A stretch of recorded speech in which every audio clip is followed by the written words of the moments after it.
Vesti slaps Lynn and knocks her to the ground. She snatches off Lynn's cap, and Lynn's long silver hair tumbles out. Vesti immediately starts cutting it while Lynn begs her to stop. When she's finished, Vesti smiles, pleased with herself, and says the hair suits Lynn much better now. Lynn begs for forgiveness. Vesti tells her to pick up the hair from the floor, and Lynn obeys. Just as Lynn is about to leave, Vesti asks for warm water in her wash basin and threatens to chop off all of Lynn's hair if she forgets it again. Lynn leaves the room, relieved that things didn't get worse. Vesti is the only daughter of Lynn's boss, Mr. Paul, the innkeeper, and she gets whatever she wants. Lynn has lived in Mr. Paul's inn for most of her life. Lynn was just a penniless orphan when Mr. Paul took her in. She handles the chores around the inn, welcomes guests, and also serves as Vesti's personal maid. Mr. Paul doesn't pay her for any of it. Sometimes life gets so hard that Lynn thinks about running away, but she never does, knowing it wouldn't guarantee a better life. So she tries her best to stay off Mr. Paul's and Vesti's bad side. Lynn heads to the kitchen to prepare food for the guests and runs into Vesti, who tells her that her hair is sticking out and calls her a fool. Lynn touches her hat and ends up smearing dirt on her hand and face. Vesti mocks her and tells her to wash her face so she won't lose her appetite. As Lynn tries to wipe the dirt away, Vesti says she heard that some strangers have been going around looking for girls with silver hair. She adds that someone higher up is looking for a new plaything, which makes Lynn very nervous. Lynn believes her because even though Vesti is only 13, she knows the world better than Lynn. Everyone tells Lynn after her mother's death that life for girls in the slums is all the same. If they are lucky, they end up as housemaids. If they are unlucky, they live as wenches. Right now, Lynn doesn't feel lucky at all. That night, Lynn goes to the market to buy pork. The moment the trader, Josephine, sees her, she frowns and asks where Paul spends all his money and whether he still hits her. Lynn says he doesn't hit her like he used to. As Josephine chops the pork, she complains about how Paul treats Lynn. She hands over the meat and adds a little extra, telling Lynn to eat it when Paul isn't looking. As Lynn walks away, Josephine watches her and remembers how Lynn used to smile when her mother was still alive. Now she never does. She also thinks Lynn looks exactly like her mother. On her way back, Lynn is stopped by her friend Minos. He walks with her toward the inn, saying he hasn't seen her since she started working there. He offers her some kebab, but she refuses, saying she needs to get back before Mr. Paul starts looking for her. Minos refuses to take no for an answer, so she takes it. They sit by a fountain, and Minos tells her he'll soon be working as a valet for a noble family. He won't be coming back often because he'll be learning from the knights. Before leaving, he makes her pinky promise to hang out with him whenever he comes back. Before they part ways, he warns her to be careful, saying there are men looking for a silver-haired child. When Lynn returns to the inn, Paul yanks the cap off her head and yells at her for taking so long. Before she can apologize, Paul turns to some men and asks if Lynn is the child they're looking for, then calls her a silver-haired twat. The men smile and toss a bag of money to Paul. He thanks them and tells Lynn to go with the men. Confused, Lynn asks what he means, but Vesti answers for him, saying Lynn has a new master now. Lynn begs Paul not to send her away. She promises to do the laundry twice a day and never ask for food. Paul responds by throwing her out the door. Vesti giggles and says Lynn shouldn't forget her when she ends up the mistress of some old ugly noble. With no other choice left, Lynn turns to the men and asks what they want her to do. The men take Lynn to the dukedom of Araputh. There, a plump elderly woman gives Lynn a long bath while complaining that she is too skinny and won't be able to serve Elizabeth like that. She dresses Lynn in a maid's uniform and gives her plenty of food. Lynn eats quickly, like someone who hasn't eaten in days. She remembers the men telling her that her job is to wait on Lady Elizabeth, doing things in Elizabeth's place. Things Elizabeth should not be doing. The woman introduces herself as Julie and tells Lynn to stop by anytime she needs a snack. In the days that follow, Lynn walks around unsure of what she is supposed to do, and she begins to think that life in the dukedom isn't so bad. A week later, she still hasn't met Elizabeth, and her life is calmer and more peaceful than it ever was at the inn. A few days later, Lynn is finally introduced to the beautiful Elizabeth. Elizabeth asks Lynn to take off her cap, and Lynn does as she is told. Elizabeth sees that Lynn's hair is silver, and then she takes Lynn's hands as she tells her to stay by her side at all times. Then she walks away, telling Lynn she will see her at her lesson. When Lynn is gone, Elizabeth compliments Marvin, one of the men who brought Lynn, for bringing her a girl with the same silver hair as Her Highness Regina. She smiles malevolently as she says, "Things are going to get interesting." The following day at Elizabeth's lesson, Lynn stands beside her. The governess checks Elizabeth's homework and sees that she made a mistake she has made before. She tells Elizabeth she will be punished, then whips Lynn in her place. That day, Lynn finds out that her job is to receive Elizabeth's punishment. The governess isn't allowed to punish a noble lady, so they needed someone to take her place. Lynn noticed that Elizabeth seems to enjoy it whenever she takes a beating. Days later, Lynn finds a quiet spot to reflect. She thinks that this job isn't what she expected, but it still beats working at the inn. She hopes taking the beating for Elizabeth makes Elizabeth happy at least. Her quiet moment is interrupted by a dark-haired boy who asks her who she is. At first, she finds it hard to see him because of the sunlight. The boy notices blood on her face and wipes it away with her handkerchief while she wonders who he is. He tells her that she's in his secret spot. She thinks that she met a boy so beautiful that the gods of beauty will throw a fit if they lay eyes on him. The beautiful boy is young Master Martin, the successor of the Dukedom of Araputh. Lynn's heart starts pounding, her face turns bright red, and her stomach fills with butterflies. She asks out loud what is happening to her, which only confuses Martin. At that moment, she hears Elizabeth calling her name, so she quickly excuses herself and runs to Elizabeth, thinking something must be wrong with her heart. When she reaches Elizabeth, Elizabeth asks how many times she called her. Before Lynn can apologize, Elizabeth slaps her. From the 1 month Lynn has spent with Elizabeth, she has noticed that Elizabeth has severe mood swings and is even more temperamental than Vesti. Some days, Elizabeth stays in a bad mood all day. And on those days, the only thing Lynn can do is keep asking for forgiveness. Lynn apologizes for not hearing Elizabeth the first time she called. Elizabeth calls her dumb and asks about the assignment, saying she can't remember it. Lynn explains that the governess wants her to study the founding flag of the Trona Empire. Elizabeth sees no reason to study flags and sends Lynn to the library to fetch the necessary books. When Lynn asks what kind of books to bring, Elizabeth tells her to get history books. Elizabeth taught Lynn to read and write, and Lynn was grateful at first. Over time, she realizes why Elizabeth wanted her to read. The more Lynn studies, the more homework Elizabeth gives her. Still, Lynn prefers that to the governess Luther's flogging. Lynn heads to the huge library, a place she is always happy to be in, and starts searching for history books. The library of Duke Araputh holds nearly every book ever written in the Empire. She thinks that if she ever gets a day off, she would love to spend it there, reading all day. Lynn climbs a ladder to reach a book, muttering that she just wants to take one more. Suddenly, a voice behind her asks, "Take what?" The sound startles her. She slips off the ladder and falls straight into Martin's arms. He apologizes for scaring her, and she quickly says she's fine, clearly flustered. She walks away, feeling like her heart is about to burst. Martin asks if she's researching the flag of Trona. When she explains that Elizabeth sent her to get the books, he says Elizabeth is a terrible pupil. Lynn tells him to pretend he didn't see her, but he ignores that and says she doesn't have enough books. He offers to help her find the right one since he has studied it before, and Lynn agrees. He removes her cap, letting her silver hair fall free. He tells her hair is pretty and asks if no one has ever said that to her. He adds that it reminds him of the Milky Way. No one has ever told Lynn her hair is pretty. Instead, people whisper behind her back, saying she's a commoner with the hair of a royal. Martin encourages her not to wear her cap all the time, and she agrees to do as he asks. He thinks she's cuter than he expected. He hands her all the books she needs, and she thanks him. As she leaves, he says he looks forward to seeing her hair again. After she's gone, he wonders if she's the new girl Elizabeth brought in. He remembers the scars he noticed on Lynn and thinks Elizabeth has gone too far. Then he finds himself wishing to see Lynn again. The following day, Governess Luther notices that Elizabeth didn't do her homework herself and demands an explanation, since the work is far beyond Elizabeth's level. Governess Luther decides to let it go and warns Elizabeth that she will report her to her father if she lets anyone help with her homework again. Elizabeth asks if the governess thinks she's lying about doing it herself. Governess Luther replies that the work is far better written than anything Elizabeth has submitted before. Elizabeth throws a jug of water and shouts that she is the daughter of Duke Araputh and is more than capable of turning in a well-written essay. She suddenly breaks into a cough. Seeing Lynn standing there, frightened, Governess Luther chooses to drop the matter. She tells Elizabeth that she believes her. That isn't enough for Elizabeth.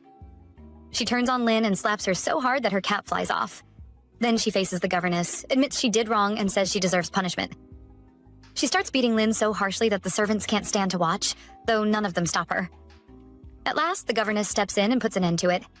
Elizabeth grabs Lynn by the hair and tells Governess Luther that she disappointed her and deserves to be punished. She promises to be more careful next time, and Governess Luther ends the lesson for the day. As Elizabeth leaves, she tells Lynn she doesn't want to see her for the rest of the day. After Elizabeth is gone, Luther and a maid help Lynn to her feet. Lynn says she is fine and thanks Luther for standing up for her, then leaves. The maids are left wondering why Elizabeth hates Lynn so much. As the lessons continue, the tension between Elizabeth and Luther grows, and Lynn's punishments only get worse. Lynn becomes scared and miserable, always thinking about the next beating waiting for her. Still, she has one place she looks forward to, a place that gives her a bit of comfort: the lake behind the estate. After her latest beating, she rushes there. The former Duchess is said to have loved the lake, but now no one visits it anymore. She washes her face, thinking about how she once hoped to earn Elizabeth's favor, and how she now knows that will never happen. She remembers Elizabeth complaining during the last beating about someone with hair like Lynn's, someone who keeps annoying her. Lynn doesn't know who Elizabeth meant, but she knows she looks like someone Elizabeth hates. She starts to think this might be her life forever. When she first came here, she believed things would be better. She says out loud that she hates everything, and a voice asks what she hates. She looks around and sees Martin, whom she hasn't seen in a while, perched at the top of a tree. He jumps down and asks what happened to her face, asking if someone hit her. She covers her face and says no. He asks if it was Elizabeth. When Lynn denies it, Martin turns as if to go confront her himself, but Lynn grabs him and begs him not to. She tells him that asking Elizabeth will only make things worse and begs him to keep it a secret. He tells her to nod for yes and shake her head for no, then asks again if it was Elizabeth. Lynn nods. Martin turns away, muttering complaints about his sister, and Lynn begs him not to do anything. He agrees. Then, to her surprise, he offers her a piece of chocolate. She thanks him but doesn't take it, and he jokingly calls her out for it. He gently touches her head and promises to bring her something whenever he can. She thinks the small act of kindness from the most beautiful boy she has ever seen makes her heart flutter. Violence is the only kind of human touch she has ever known. Since her mother's death, he is the first person to treat her gently. Her heart starts racing and her face grows hot, which makes Martin ask if she's sick.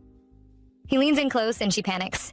She quickly pulls back and says she's fine, and he responds by shoving the chocolate into her mouth. She's shocked by how good it tastes. She has never had chocolate before, or anything that sweet.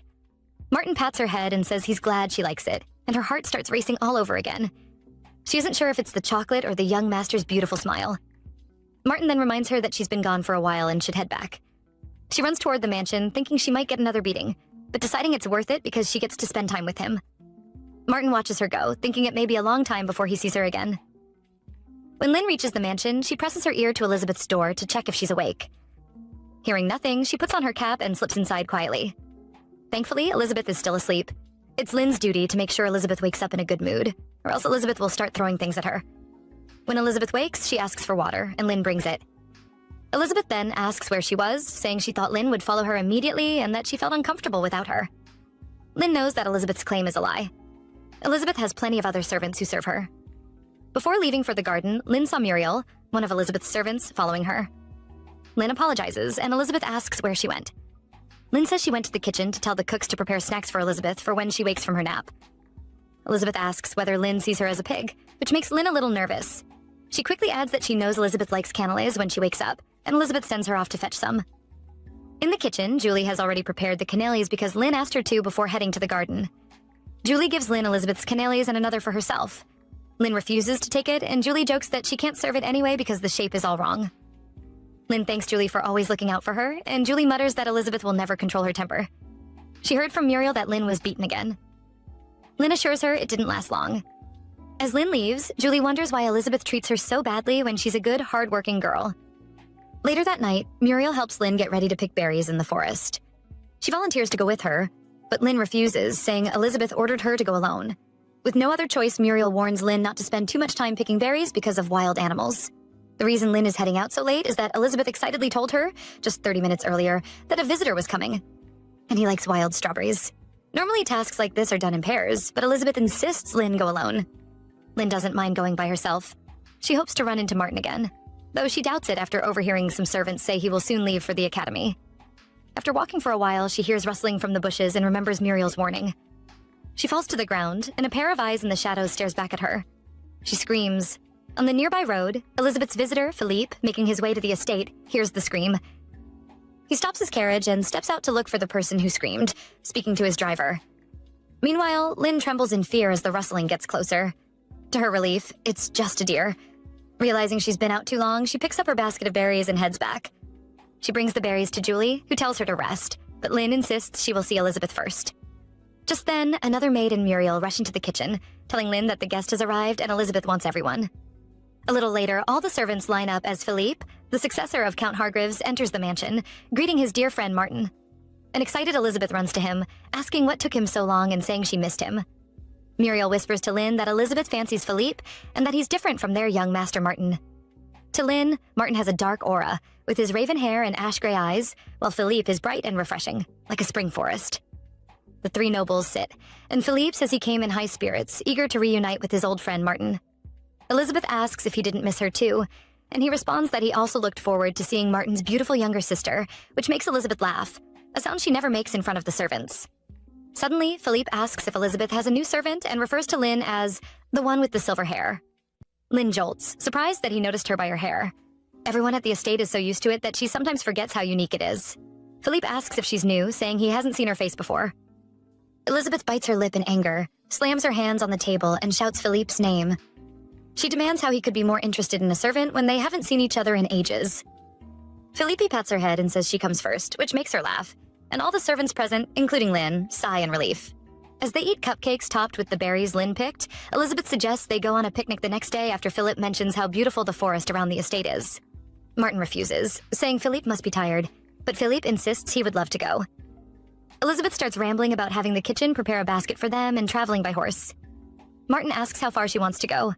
She replies that the deeper parts of the Geist Forest are the most beautiful and says she asked Lynn, a servant, to scout the area. Then she tells Lynn that she must show them the way. The following day at 11, the time Elizabeth set for the picnic, Muriel apologizes to Lynn for not going along. Elizabeth wanted only Lynn to accompany them, which shouldn't be the case since the basket is so heavy for one person. Because of this, Muriel offers to take over Lynn's share of the laundry. Outside, Elizabeth looks as beautiful as ever, and the boys look very dashing. Philippe notices Lynn struggling with the basket and offers to help, but she refuses. She kicks a stone and trips, but Philippe catches her. As she thanks him, her eyes flick to Elizabeth, silently hoping she didn't make her angry. After that, Lynn leads the group into the forest until they find the perfect spot. She struggles to get down from the horse since it's her first time riding one. Philippe notices and offers to help. She glances at Elizabeth as she accepts his hand, expecting her to be upset, and wonders what will happen when they return to the estate. Once the snacks are laid out and everyone is seated, Philippe calls for Lynn to join them. She politely declines, and while Philippe tries to convince her, Martin simply watches quietly. Elizabeth tells Lynn to pour her a cup of tea. As Lynn kneels, Martin says she doesn't need to kneel like that. She should get comfortable since it's just them. He even asks Elizabeth if she agrees. Elizabeth tells Lynn to sit, and she does. After a while, Lynn starts to enjoy the peaceful surroundings as the group talks about Martin and Philippe going to the academy and joining a fraternity. Lynn asks Elizabeth if she can wander around for a bit, and Elizabeth allows it. As she wanders, she thinks about Martin leaving soon. The Imperial Academy of Trona also serves as a military school, which doesn't accept girls, so Elizabeth won't be going anywhere. Lynn's days at the estate are long and tiring, with no one to turn to, but Martin's presence gives her a reason to carry on. Running into him feels like a small reward, a motivation to keep going with her life. Lynn finds a creek and dips her legs in, splashing around for a while.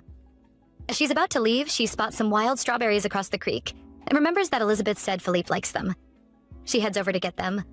On her way back, she hears Elizabeth calling for her. When Elizabeth sees her, she starts shouting. Lynn apologizes, and Elizabeth tells her they should wait until they return to the estate. Just then, Elizabeth kicks a rock and tumbles. Lynn lunges to catch her, but ends up falling into the creek herself, losing all the wild strawberries. She stands up quickly and says to Elizabeth that she's glad she didn't fall into the water. Elizabeth hits her head, grabs Lynn by the hair, and starts shouting at her. Before she can strike, Martin and Philip arrive, having heard the commotion. Elizabeth quickly pretends to check on Lynn, masking her anger. Elizabeth asks Lynn if she's all right, holding out her hand. Lynn says she's fine and takes it. The boys start fussing over her while Elizabeth glares, clearly annoyed. Then Elizabeth groans that she has a headache and leans on Philippe. When Philippe offers to lean on him, she adds that she has also sprained her ankle. Martin notices Lynn's ankle is injured and suggests they head back, which Elizabeth resents. She thinks things aren't going as planned because of Lynn, the dumb wench. As the boys get the horses ready, Elizabeth stands on her own, stewing in anger. She turns to Lynn, says she wanted to spend time with Philippe, and tells Lynn to just wait until they get back. A nervous Lynn whispers to Philippe that Elizabeth seems to have trouble walking and asks him to escort her back. Philippe offers for Elizabeth to ride with him, which makes her happy. She taps Lynn on the shoulder, commends her, and hurries to Philippe. Lynn silently prays that this is enough to keep her out of trouble. Just then, Martin quietly tells Lynn to get on his horse. She refuses at first, but as Philippe leaves with Elizabeth, Martin urges her again, and she finally agrees. She sits in front of him on the horse, her face bright red. As the horse gallops, her back bumps against Martin's chest, and she can feel his breath on her ear. All of it together makes her feel like her heart might explode. After a long day of work, Lynn makes her way to her room, passing the other servants who are chattering about the late hours they've been keeping since Philippe's arrival. She enters her room and lets out a long sigh of relief. Suddenly, Muriel grabs her and insists they go talk to Annie, another maid, later. Lynn starts to refuse, too tired from the day, but Muriel won't take no for an answer. Lynn also can't say no. Muriel has gone out of her way to protect her from Elizabeth's anger. Later that night, the two sneak to Annie's room, where a few other maids are already gathered to hear her story. Annie tells them about Jeff, the gardener's apprentice who plucked a white rose, the former Duchess's favorite, from the garden and gave it to her. He asked if she would marry him the following year, Then he leaned closer, asking for an answer. And when she only nodded, he gently reached for her chin and kissed her. The maids shrieked and giggled, while Lynn wondered if men and women really did lock lips. As Annie goes on, describing how soft and sensuous Jeff's lips were, Lynn can't help but think of Martin. A strange curiosity blooms inside her. She wants to know what it feels like to be kissed. According to Annie, people get a fuzzy, warm feeling when they kiss. But Lynn can't imagine what that feels like. She wonders if a kiss would be as soft and sweet as chocolate, and silently wishes that her first kiss would be with Martin. The next day, Lynn makes her way to Elizabeth's room carrying a bunch of flowers, heavier than they look. She had escaped Elizabeth's wrath after the picnic, but now Elizabeth is stuck in her room, pretending to have a broken ankle. She can't go out, so she sent Lynn to fetch flowers for a new arrangement she wants to work on. Lynn nearly slips on the way, but Martin catches her. He asks if she's all right, but all she can do is stare at his lips. He offers to help her with the flowers, but she refuses, so he walks away. After he leaves, she can't stop thinking about how she couldn't help staring at his lips and wonders what it would feel like to have them pressed against hers. Her feelings for Martin grow stronger every day. She used to be content just watching him from afar, but now she finds herself craving more. She knows a mere housemaid like her could never dream of dating the young master of the household, and she tells herself she needs to get over her infatuation immediately. Martin goes to Philippe's room and shakes him awake, reminding him they plan to go bird hunting. Philippe is too sick to get up, but Martin doesn't seem to care. He yanks the covers off and Philippe groans, asking how Martin can go hunting when he can't even get out of bed. Martin argues that he already canceled his plans for Philippe, calls him a weakling, and declares he'll go on his own. He doesn't want to change his plans again. When Philippe asks if he really means alone, Martin says he'll take a guide. Philippe asks who, but Martin refuses to tell him. Later, Martin goes to Elizabeth's room and casually mentions to his sister that her maid seems to know the forest well, and he thought he could take her along. Elizabeth asks if he means Lynn, and Martin says he means the silver-haired girl, asks if her name is Lynn. Elizabeth tells him Lynn is running an errand and will be back soon, so he decides to wait. As he waits, Elizabeth wonders why her brother, who has never shown interest in any of the staff before, wants to borrow her maid. Hours later, Lynn rides at the back of Martin's horse as they make their way into the forest. He notices how tense she is and tells her to relax. She says she will, but wonders how she's supposed to. When she returned from her errands, Elizabeth had ordered her to go hunting with Martin. She notices how confidently he moves through the forest and whispers to him, asking why he's being so nice. When he asks if she said something, she stays silent. She thinks that if he keeps this up, she might forget her place and keep coveting him. When they reach their destination, Martin's dog Louis suddenly appears. He had followed them all the way from the estate without their knowing. Lynn pets the dog and asks Martin what she should do now. He tells her she can either watch him hunt or explore the forest a little. When she tries to argue, he insists she get some rest, reminding her that he knows Elizabeth rarely gives her breaks. Then he sets off with Louis to search for birds. Lynn watches him go, silently wishing she could ask why he treats her with such kindness. But she knows she's in no position to ask. Back at the estate, Elizabeth tries to figure out what her brother is thinking. He has never shown any interest in the household staff, or even in her. So why is he suddenly asking for Lynn?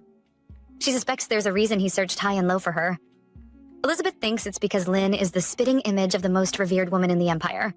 Her Highness Regina, the sole successor to the Emperor of Trona. Elizabeth's father always compared her to Regina. He said that at this rate, torturing servants and ignoring her studies, Elizabeth would never be on the same level. Princess Regina seems perfect, loved by everyone, and destined to become the first Empress of Trona. Just thinking about that makes Elizabeth bristle with frustration. Muriel enters Elizabeth's room and tells her that Philippe would like her to join him for tea.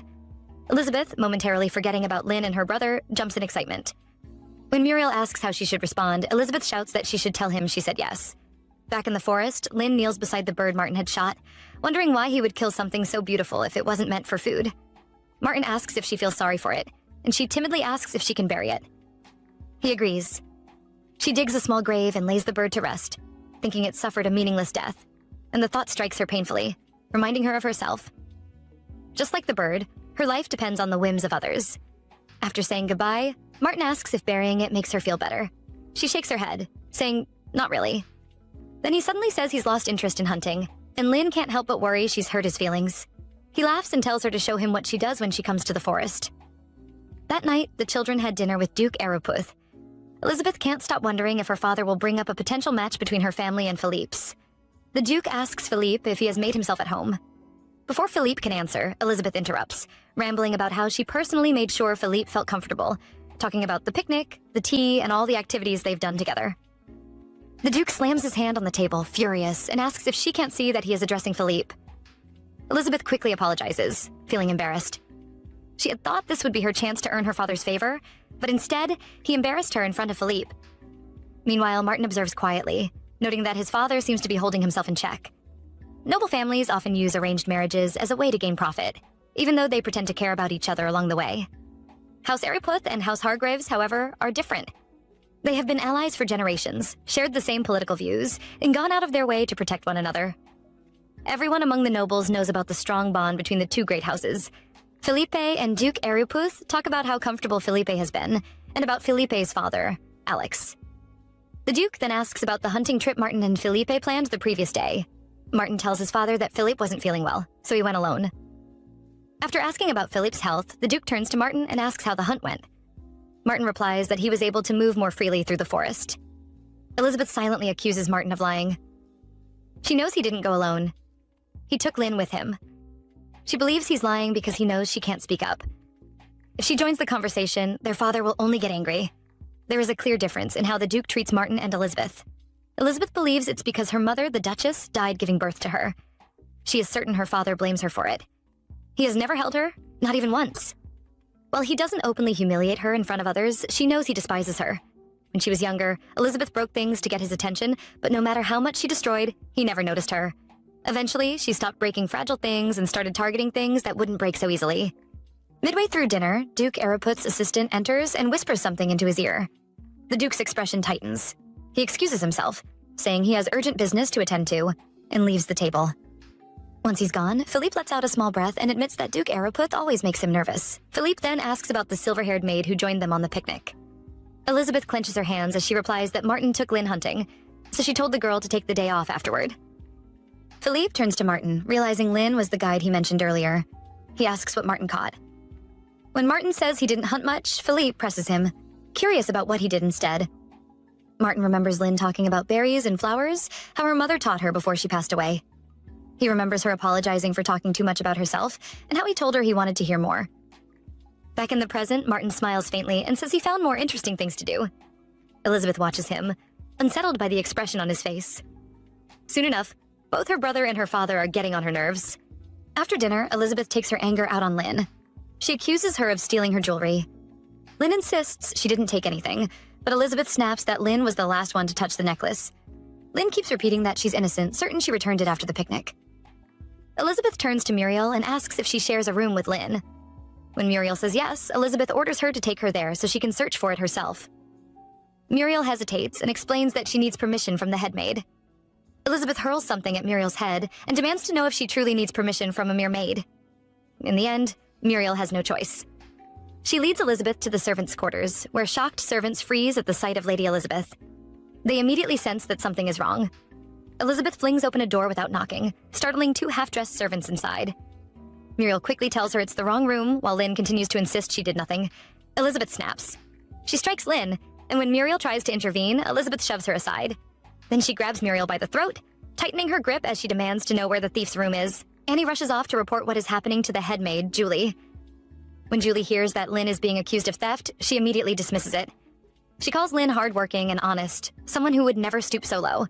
Even Annie speaks up, saying she believes Lynn is innocent. Julie cuts the discussion short. Their opinions do not matter. Servants have no voice when it comes to their masters. Back in the servants' quarters, Elizabeth yanks Lynn by the hair while Lynn begs through tears for forgiveness. Julie arrives and sharply orders Elizabeth to release her. Elizabeth whirls around, incredulous, asking if Julie truly just gave her an order. Julie has served the Duke for decades. She was there when both Martin and Elizabeth were born. As she looks at Elizabeth now, she can't help but think that if the Duchess were still alive, if Elizabeth had been raised with warmth and affection, she might not have grown into this. She might not have become a living terror to the servants.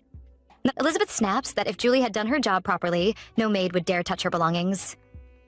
Julie calmly suggests they take the matter to the Duke. At that, Elizabeth stiffens. If her father hears of this, Lynn will be sent away. And worse, he will despise Elizabeth even more.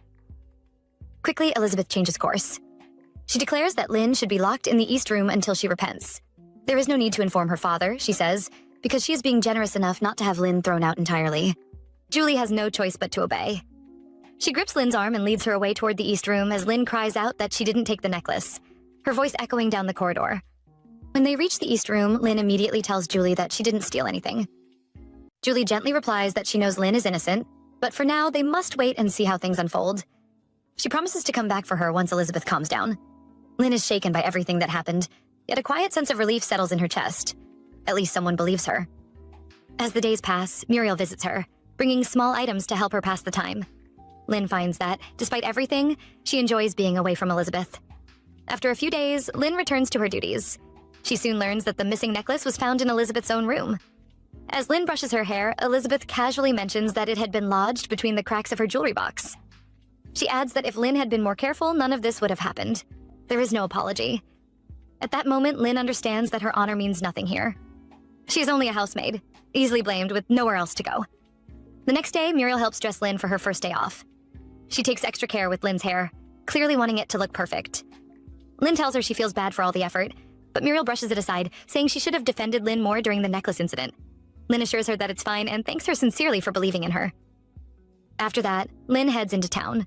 Unlike the inn, the dukedom pays well and even allows days off. She buys the novel and sewing kit Muriel asked for, then lingers in the market. Her thoughts drift to Martin and his upcoming departure for the academy. She knows she may never tell him how she feels, but a small parting gift seems harmless.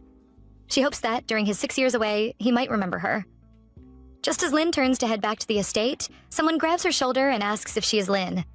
Minos recognizes Lynn immediately because of her hair, but she doesn't recognize him at all. He has grown so much. When she looks at him blankly, he tells her who he is, and only then does realization dawn on her face. She stares up at him in surprise and asks when he became so tall. He laughs and says it's from all the physical labor. He admits that he was worried when he heard she left the inn.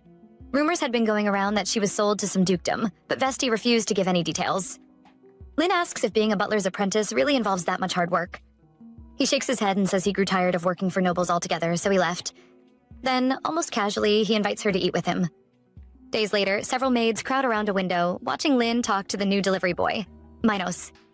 They whisper among themselves, saying he's handsome, wondering aloud if he's Lynn's boyfriend. One of them jokes that Lynn will be getting married soon and nudges Muriel, telling her to find out more. From his own bedroom window, Martin watches Lynn laugh and smile at Minos. The sight unsettles him. He realizes he has never seen her smile like that before. He tells his assistant to cancel all his academy-related appointments because he wants to go hunting. The assistant hesitates and reminds him that he leaves for the academy in 2 days. Martin dismisses it, saying he'll deal with it later. A while later, Martin sits by the fountain, tossing stones into the water as ripples spread across the surface. He realizes he hasn't seen Lynn in days. He has checked all the usual places where he normally runs into her, but she is nowhere to be found. Now he wonders if she has been out on a date this whole time. As he absently pats his horse, the thought unsettles him. He has never worried about anyone like this before, and he doesn't understand why it bothers him so much. Then his eyes land on some berries near the fountain. Berries he recognizes from the time he spent with Lynn in the forest. Lynn is hurrying back to the estate, having lost track of time while catching up with Minos. She freezes when she suddenly spots Martin among the bushes. He steps toward her and hands her the berries, catching her completely off guard. She asks why he is giving them to her, genuinely confused. He can't help but notice that she isn't smiling the way she did with the delivery boy. Feeling foolish, he turns to leave. She stops him. Lynn presses something into his hand, a marigold-embroidered handkerchief. She removes her cap, her silver hair spilling freely down her back, and softly tells him that she hopes he stays healthy while he is at the academy. 2 days later, Martin leaves for the academy. Lynn watches him go, tears welling in her eyes, comforted only by the thought that she managed to give him the handkerchief before he left. As the days pass, she secretly cleans Martin's room whenever she can, wanting everything to be perfect for the day he returns. And just like that, 6 years pass. Lynn is now 19. On the 6th spring, Muriel comes rushing to find her, breathless. She tells Lynn that all the staff are being summoned. Young Master Martin has returned. Lynn hurries to the estate, her heart pounding as she tries to catch a glimpse of him. Then a fully grown Martin steps into the house. Elizabeth steps forward to greet her brother. She curtsies gracefully, then orders Lynn and another maid, Sasha, to prepare a bath for Martin. Lynn immediately notices the sharp edge to Elizabeth's mood and resolves to be extra careful around her. As Lynn and Sasha prepare the bath, Sasha remarks that Martin has grown even more handsome and that she barely recognizes him anymore. Lynn quietly agrees. She can't help but wonder if he recognizes her. Turning to fetch more towels, she nearly collides with the shirtless Martin. Both Lynn and Sasha shriek in shock before hurriedly apologizing. Martin calmly tells them to leave. As Lynn walks away, her heart sinks. He clearly doesn't remember her. The following day, nobles from all across the empire arrive for Martin's welcome party. It is the first ball held in the Ariupith dukedom in a long time. As the guests pour in, they whisper among themselves about how striking Martin has become, how he graduated at the top of his class, and how he is now of age to be betrothed. The celebration the Duke has planned will last 3 days. On the first day, the men are to enjoy themselves at the shooting range while the ladies attend a tea party. From the second day onward, everyone will gather together for the main festivities. Outside in the gardens, the maids whisper among themselves about how exhausting it is to host such a grand party. The estate is overflowing with guests, yet all eyes remain fixed on Martin. Ladies crowd around him, laughing too loudly and competing for even a moment of his attention. Nearby, Elizabeth watches with clenched teeth, jealousy simmering beneath her practiced smile. She sends Lynn to fetch something from her room. As Lynn turns to run the errand, Elizabeth subtly sticks out her foot. Lynn trips and stumbles straight into Lady Bedford, sending a cup of tea splashing across the noblewoman's dress. Lady Bedford erupts instantly, raising her voice as Lynn bows repeatedly, apologizing through her panic. The surrounding ladies begin to murmur about the situation, until Martin notices the disturbance. As the scene threatens to spiral, Martin calmly calls Lady Bedford by name. At once, her outrage dissolves. She leans toward him, fluttering as she apologizes on behalf of his servant. Then, with a bright smile, she mentions that his sister owns a beautiful dress. Martin smoothly adds that he is certain Elizabeth would be happy to show it to her, a one-of-a-kind piece, unavailable anywhere else in the Empire. The ladies gasp and chatter excitedly, whispering that it is the very dress even Princess Regina could not obtain. Elizabeth forces a smile, masking her fury as she agrees to let Lady Bedford see it. Inside, her thoughts boil. She had gone through so much to acquire that dress. Still, she leads Lady Bedford indoors. Once the garden quiets, Martin turns to Lynn. She immediately apologizes, her voice trembling. He leans closer and quietly tells her to rest, calling her by name, adding that Elizabeth has been hard on her all day. Lynn barely hears the rest. Her heart is racing. He remembers me. Before she can say anything, Muriel gently pulls her away, promising to take care of her. Lynn follows, her steps light, replaying Martin's voice saying her name over and over. Meanwhile, inside the manor, Elizabeth gives Lady Bedford privacy to try on the dress. The moment she is alone, her restraint shatters. She curses, throwing whatever is within reach. That dress had taken her forever to obtain. She had planned to wear it one day before Princess Regina herself. And now it is being paraded in front of someone else. On the third day of the celebration, Lady Bedford appears wearing Elizabeth's dress and takes to the dance floor, drawing admiration from all around. Elizabeth says nothing about the dress. As the party winds down, Lynn uses the distraction to steal a glance at Martin. He is, as always, surrounded by his peers. She turns back toward her duties and nearly collides with Philippe, who recognizes her as Elizabeth's personal maid. He presses a handful of sweets into her hands, telling her to eat them and cheer up. Lynn politely tells him to let her know if he needs anything. He waves and says he's off to find Martin. The next day, Martin moves his belongings into the guest house, the very place where the late Duchess spent her final days. Lynn tells herself that it was enough to admire him from afar, and perhaps it is better this way. Better if she doesn't see him at all. That night, as Muriel and Lynn prepare for bed, Muriel mentions something she heard from Laura, a maid assigned to the guest house. Ever since Martin moved in, the place has been lively well into the night. Ladies and gentlemen gather there, drinking, laughing, and causing a commotion. Lynn lies awake afterward, wondering if Martin is no longer the boy she remembers, and whether the academy changed him in ways she cannot understand. The following night at the guest house, a woman dances atop a table, boldly showing off her leg as guests cheer and laugh.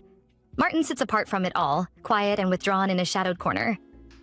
Elena Schufenheim, striking and confident, approaches him and begins to flirt, asking what he is hiding from her.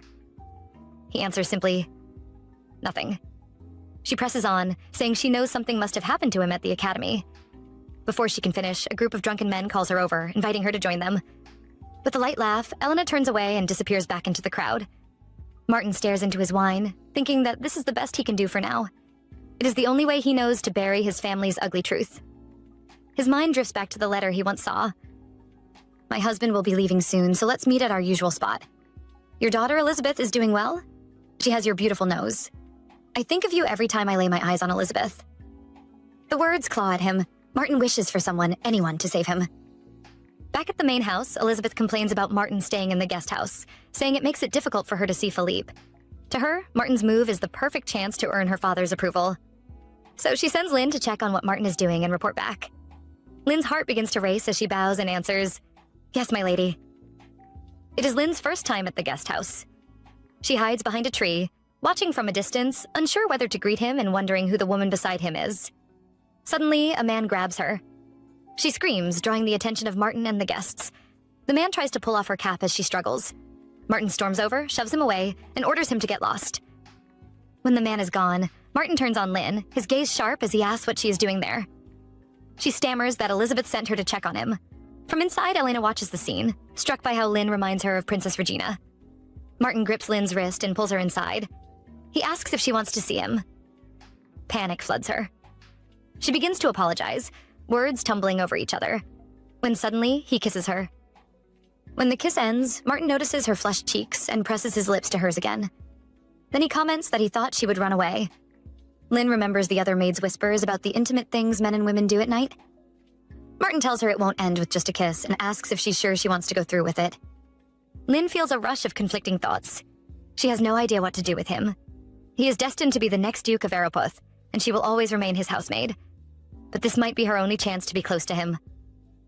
Maybe, just this once, she should follow her heart and spend the night with the man she secretly fancies. So she nods and tells him she would like to stay. He leads her to the bed, and she confesses that this is her first time doing something like this. He smirks and recalls Minos, saying he guesses that boy wasn't as important to her after all. As they become intimate, a part of Lynn feels unnerved by what is happening, but she pushes the feeling aside. Their time together feels fleeting, yet she clings to the small warmth she can feel. The next morning, Muriel notices Lynn looking pale and asks if she's feeling unwell. Lynn replies that it's just because she had an early start. Muriel hugs her, assuming she woke early because of her, and Lynn is quietly grateful that Muriel didn't notice she wasn't in the room the previous night. She can't stop thinking about what happened, but she hopes the memory fades. One night with Martin is enough, she decides. She will erase it from her mind and carry on with her life as if nothing happened. Later, Elizabeth asks Lynn how her dear brother is doing. Lynn says he seems to be doing well. Elizabeth sends her away, squeezing the rose in her hand so hard that the thorns pierce her skin. When Lynn tries to help, Elizabeth slaps her and shouts for her to leave. Lynn goes about her day, wondering why Elizabeth is angry that her brother is doing well. Elizabeth strikes her a few more times, but this time Lynn welcomes the abuse. It makes it easier to push the memory of her night with Martin to the back of her mind. That night, Lynn dreams of Martin, who comes to her and begins kissing her, accusing her of not truly wanting to forget their night together. She wakes up screaming and quickly checks on Muriel, relieved to find her sleeping soundly beside her. To clear her head, Lynn decides to take a walk outside. While outside, Lynn can't shake the images of what happened between her and Martin, which makes her wonder what is wrong with her. Just then, she hears him call her name. She backs away instinctively, but before she can escape, she bumps into a tree. Martin approaches her, his voice a mix of exasperation and concern. "How dare you leave without telling me after whimpering in my arms all night?" he asks. Lynn swallows nervously and replies that she has to return to her daily chores. Martin's mind drifts to a letter from his mother. In it, she had written that by the time he read it, he would have graduated from the academy. The letter revealed that Elizabeth isn't truly Duke Araputh's daughter, and the Duke must know the truth by now. So Martin should quickly become the Duke, protect his sister, and also promise not to let anyone know. He thinks of the consequences if his father learns the truth. Elizabeth could be removed before he even ascends, and once rumors spread, tongues will wag mercilessly. Turning to Lynn, he tells her to come to the guest house every night until he tires of her. A dangerous plan forms in his mind. He will create a scandal, and the bigger, the nastier, the better. Right then, Lynn remembers that novel the maids have been passing around. In it, a maid falls completely for the young master. Their worlds were as different as night and day, but they cared for each other anyway, even though it was basically doomed. Of course, when the young master's mom found out, she lost it and threw the maid in the dungeons. Tragic ending. Lynn doesn't know why that story popped into her head now, but suddenly it feels like she's staring straight into her own future. Looking at Martin, she notices there's none of the boy she used to know. She wonders why he's acting like this, and he just says it's because he finds her interesting. Her brain immediately jumps. Does he mean love interest interesting? Nope. Martin crushes that thought fast. He says he's interested in her like she's a new toy, so she asks herself why she even thought there was a chance. He'll never see her as a woman he could actually love. She's just a plaything. She quickly comes up with an excuse saying she will get caught going to him every night because she shares a room with another maid. But Martin doesn't even blink. He just says he'll handle it for her, and as he walks off, casually reminds her to show up at his room every night. The following night at the maid's quarters, Lynn and Muriel, who had just gotten back to their room, talked about how stressful the day had been. Lynn's mind is already racing, trying to figure out how she's going to sneak over to the guest house. Then Julie shows up and says she got orders that Lynn has to pack her things and move to the guest house, and she'll have a room all to herself. Lynn and Muriel both freeze. Lynn asks why, and Julie whispers that it's Martin's order. She says she doesn't know why he gave the order, knowing Lynn serves Elizabeth, and asks Lynn if she does. Lynn lies that she doesn't. As expected, the news spreads fast among the staff, and suddenly everyone is whispering, guessing what's going on. Lynn wants to confide in Muriel, but keeps quiet. That night, she heads to Martin's room, already bracing herself for what's coming. He opens the door, takes her hand, and pulls her inside. The next morning, Elizabeth hears that Lynn is moving to the guest house on Martin's orders and immediately decides she needs to do something about it.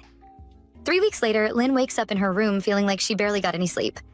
Her mind wanders over everything that got her here, and she kind of wishes she had asked someone for help instead of actually moving to the guest house. But of course she didn't. She was too scared of how Martin might react. Plus, if she told the truth, everyone would think she had some hidden agenda, like she was scheming to seduce him.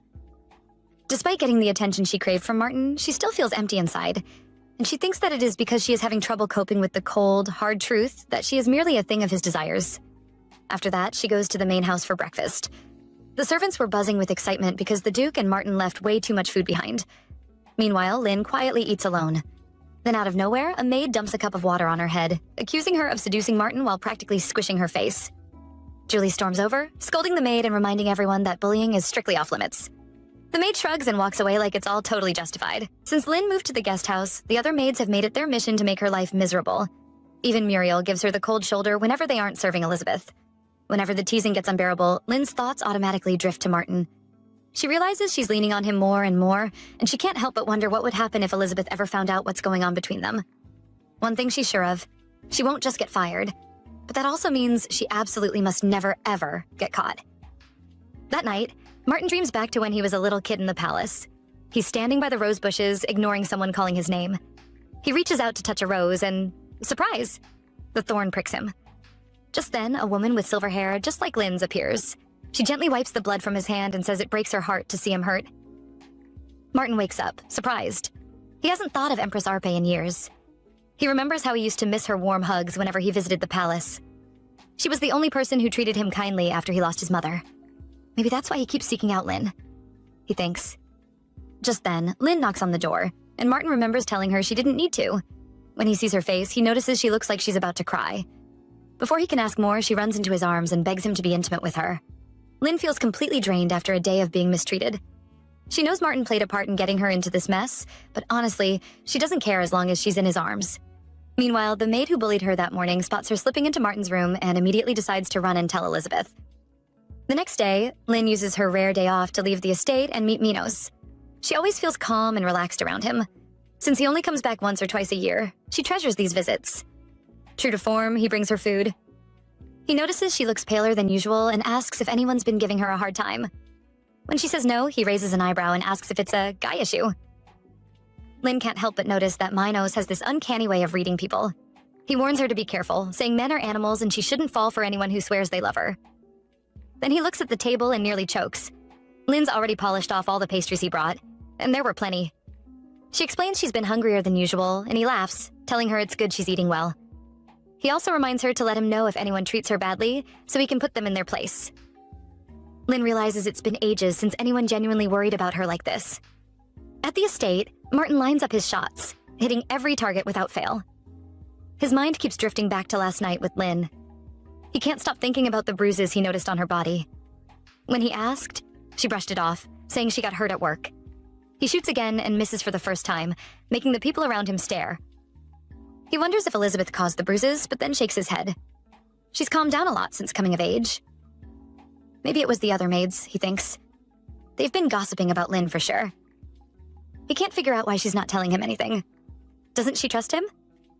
Then he spots her at the gate with Minos, smiling like he's some kind of Prince Charming. Why is she smiling at that jerk? She never smiles at him like that, he thinks, feeling a little stung. Later that night, Elizabeth shows up at Martin's room and starts unbuttoning her dress, but he stops her. Not tonight, he says, and she's caught off guard. Instead, he leads her to the table where food is laid out, suggesting they eat together. Martin eats while Lynn just sits there, feeling weird about being at the table with him instead of in his bed. He asks if she's not eating because the steak is too hard to cut. She says she's just full. He starts asking questions, what she did today, where she went, who she saw. She tells him she met a friend for lunch, and he decides that must be why she isn't hungry. He tells her to eat anyway, saying she won't find food like this in any restaurant. He even tries to feed her himself, but she just asks if she can go back to her quarters. Instead, he stands up and tells her to take off her clothes and go to his bed. He undresses too and joins her. Later, Martin watches Lynn as she sleeps, thinking that he never planned on being intimate with her tonight.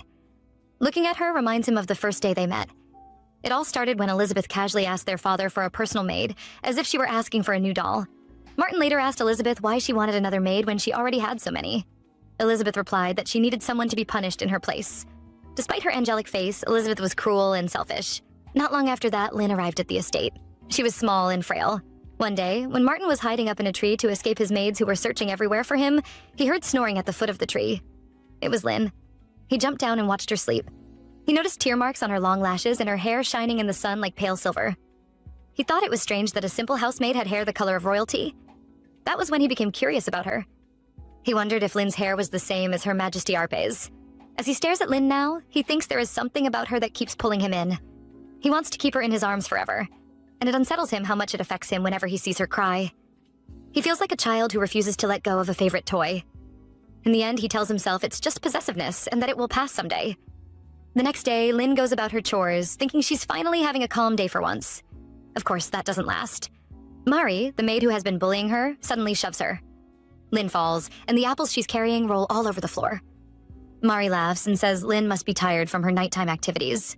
Mari only recently started working for Elizabeth, and Lynn is almost certain she's the one spreading all the rumors. She's new to the Araputh estate, yet somehow she has already worked her way into Elizabeth's good graces. As Lynn scrambles to pick up the apples, Muriel bends down and picks one up for her, which catches Lynn off guard. Muriel quietly tells her that she knows Lynn probably has things she can't talk about right now. She apologizes for not standing up for her before, but tells Lynn to remember that she's on her side. Lynn can't understand how Muriel can still trust her. Muriel's words make her feel lighter. And for the first time in a while, she feels a bit hopeful that things might get better. Later, Lynn is told that Elizabeth wants all the maids to gather in the garden. When they arrive, Elizabeth is already there, waiting, with a whip in her hand. All the maids line up in front of Elizabeth, whispering and wondering what is about to happen. Elizabeth cracks the whip, and the sound alone shuts everyone up.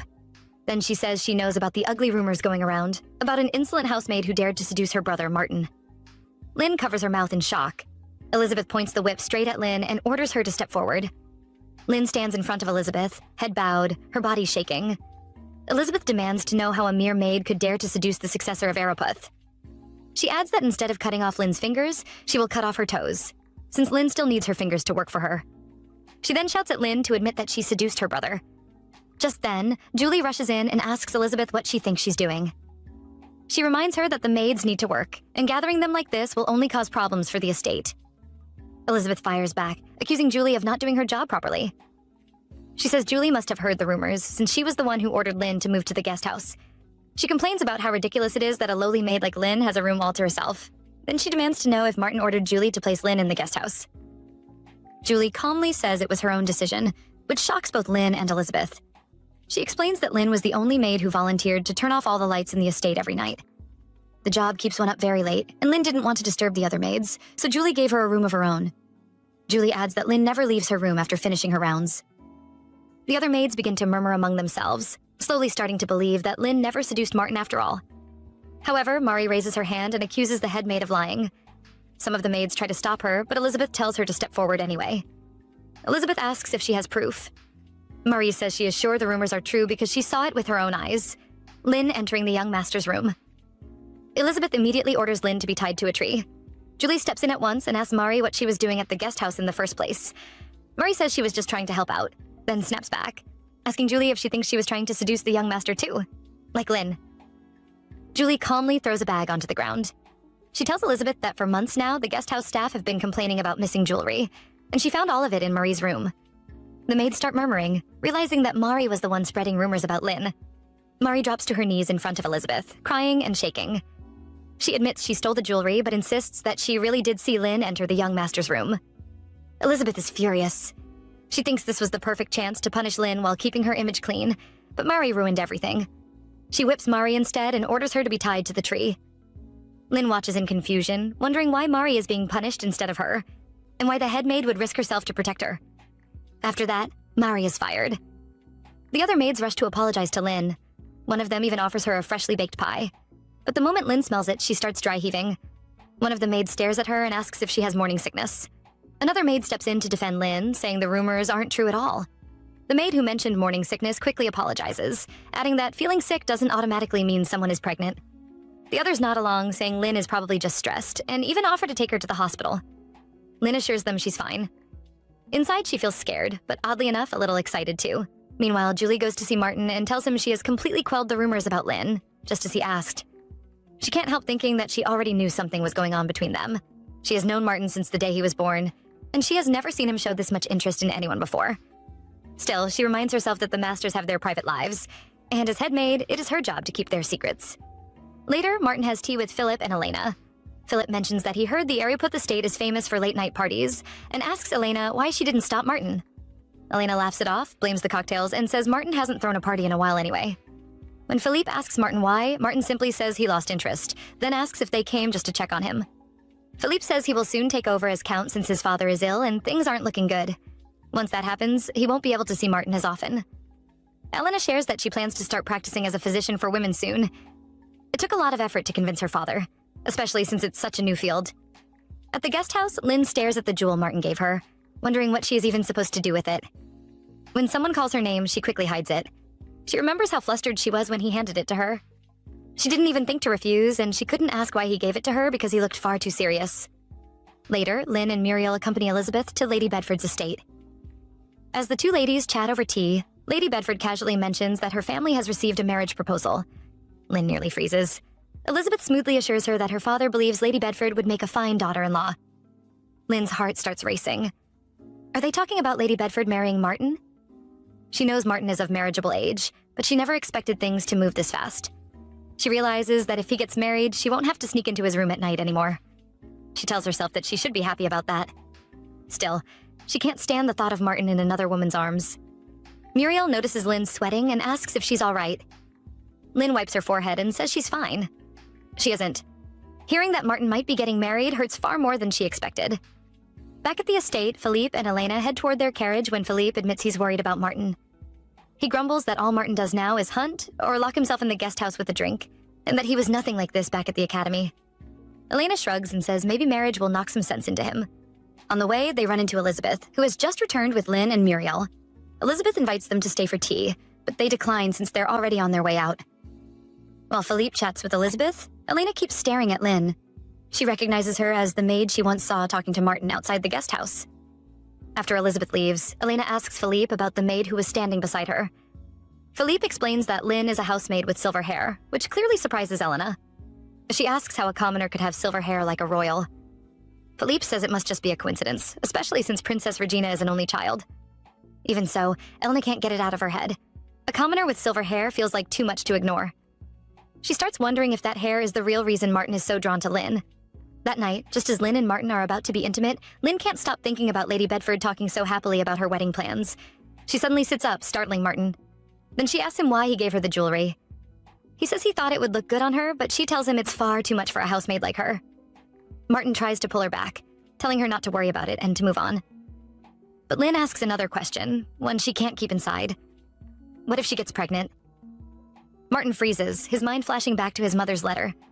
His grip tightens around Lynn until she complains. He tells her it won't happen.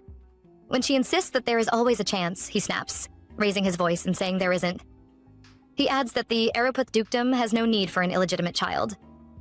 Then he sends her away, warning her never to talk about pregnancy again. The next day, Muriel notices that Lynn looks unwell. Lynn brushes it off and says she's just tired.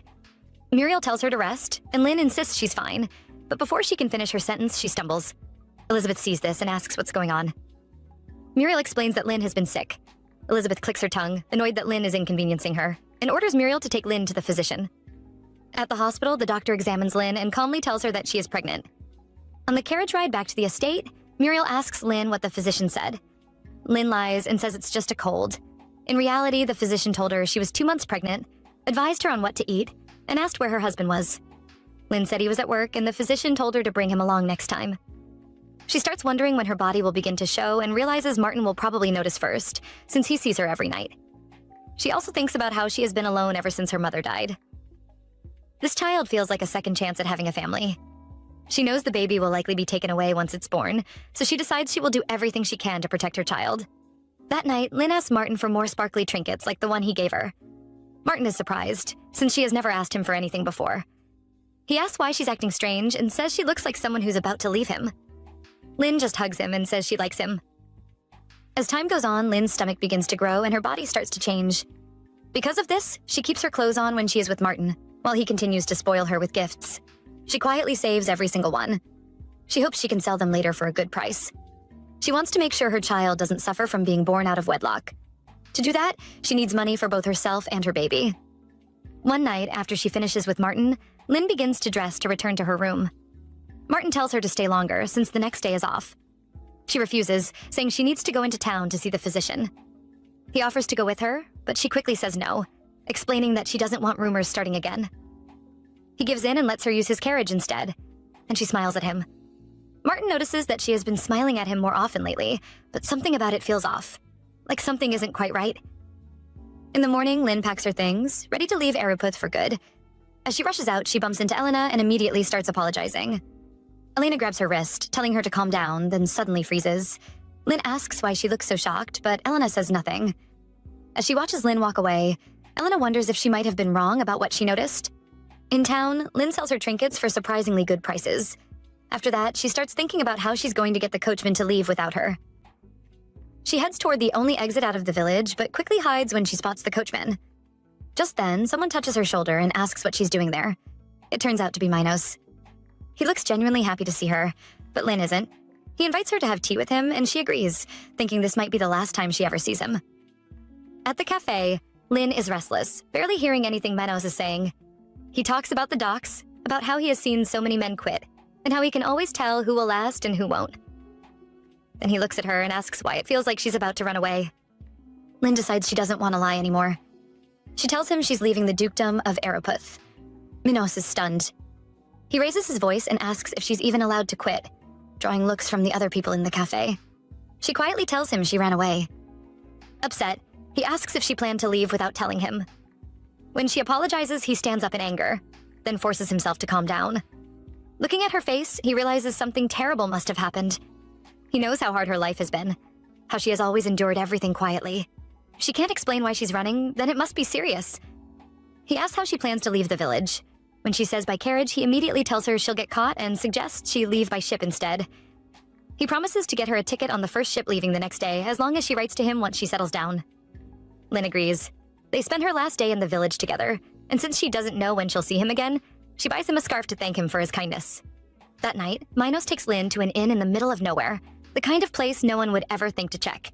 He tells her to stay there and promises to come back in the morning with the ship ticket. Once she's alone, Lynn looks up at the sky. It feels unreal that by morning she'll be gone for good. She realizes this is the very first decision she has ever made for herself. Her whole life has been run by other people, forcing her to stay quiet and small. But now she finally has a reason to live. Leaving the village hurts more than she expected. She knows she'll miss the maids, the head maid, and even Elizabeth and Martin. The next day, Martin walks through the main house, bothered by something he can't shake off. Lynn didn't come to his room the night before, which has never happened. On top of that, the coachman returned from the village without her, saying she had errands to run. Then he hears Elizabeth shouting. He goes to her room and asks what's going on, but she's too angry to answer. One of the maids steps in and quietly tells him that Lynn has gone missing. At the docks, Minos hands Lynn the ticket like he promised, telling her the ship is headed to a city called Neora, safe enough for a woman to live on her own. She thanks him, and he pats her head, looking genuinely sad to see her go. She boards the ship and waves goodbye, and Minos waves back with both hands like he's trying to make sure she really sees him. Back at the estate, Martin smashes a vase in his room out of pure frustration. He can't stop thinking about Lynn running off the same day she saw the physician. Earlier, he had ransacked her room and found all her things gone. The maids were shocked, and rumors started swirling that maybe, just maybe, the gossip about Lynn wasn't all lies. Martin asks himself why he's reacting like this. Then Tommy, Martin's spy, shows up with news about Lynn. He tells Martin he checked every place she might have gone and even found a jeweler who said Lynn came in with a pouch of expensive jewelry, worth more than the jeweler had on him. But she said it was enough. Martin remembers the night Lynn asked him for jewelry and, without hesitation, orders Tommy to pack and go find her. When Tommy tries to argue, Martin reminds him it's not a suggestion. It's an order. Find Lynn and bring her back. Martin vows that he'll find her, no matter what. At night, dinner is served on the ship. As Lynn eats, she notices a mother and child interacting nearby. She mutters to herself that she'll soon be a mom. The word mom hits her hard. She's never thought of herself that way before, never even imagined being a mother. She realizes that while she's been surrounded by good people, there's always been a quiet emptiness inside her. Now this child will be her family, and she silently promises to do everything she can to protect them. A few days later, Duke Araputh returns to the estate after a trip to the capital. The Emperor has been sick, and things aren't looking good, meaning Princess Regina will ascend the throne sooner than expected.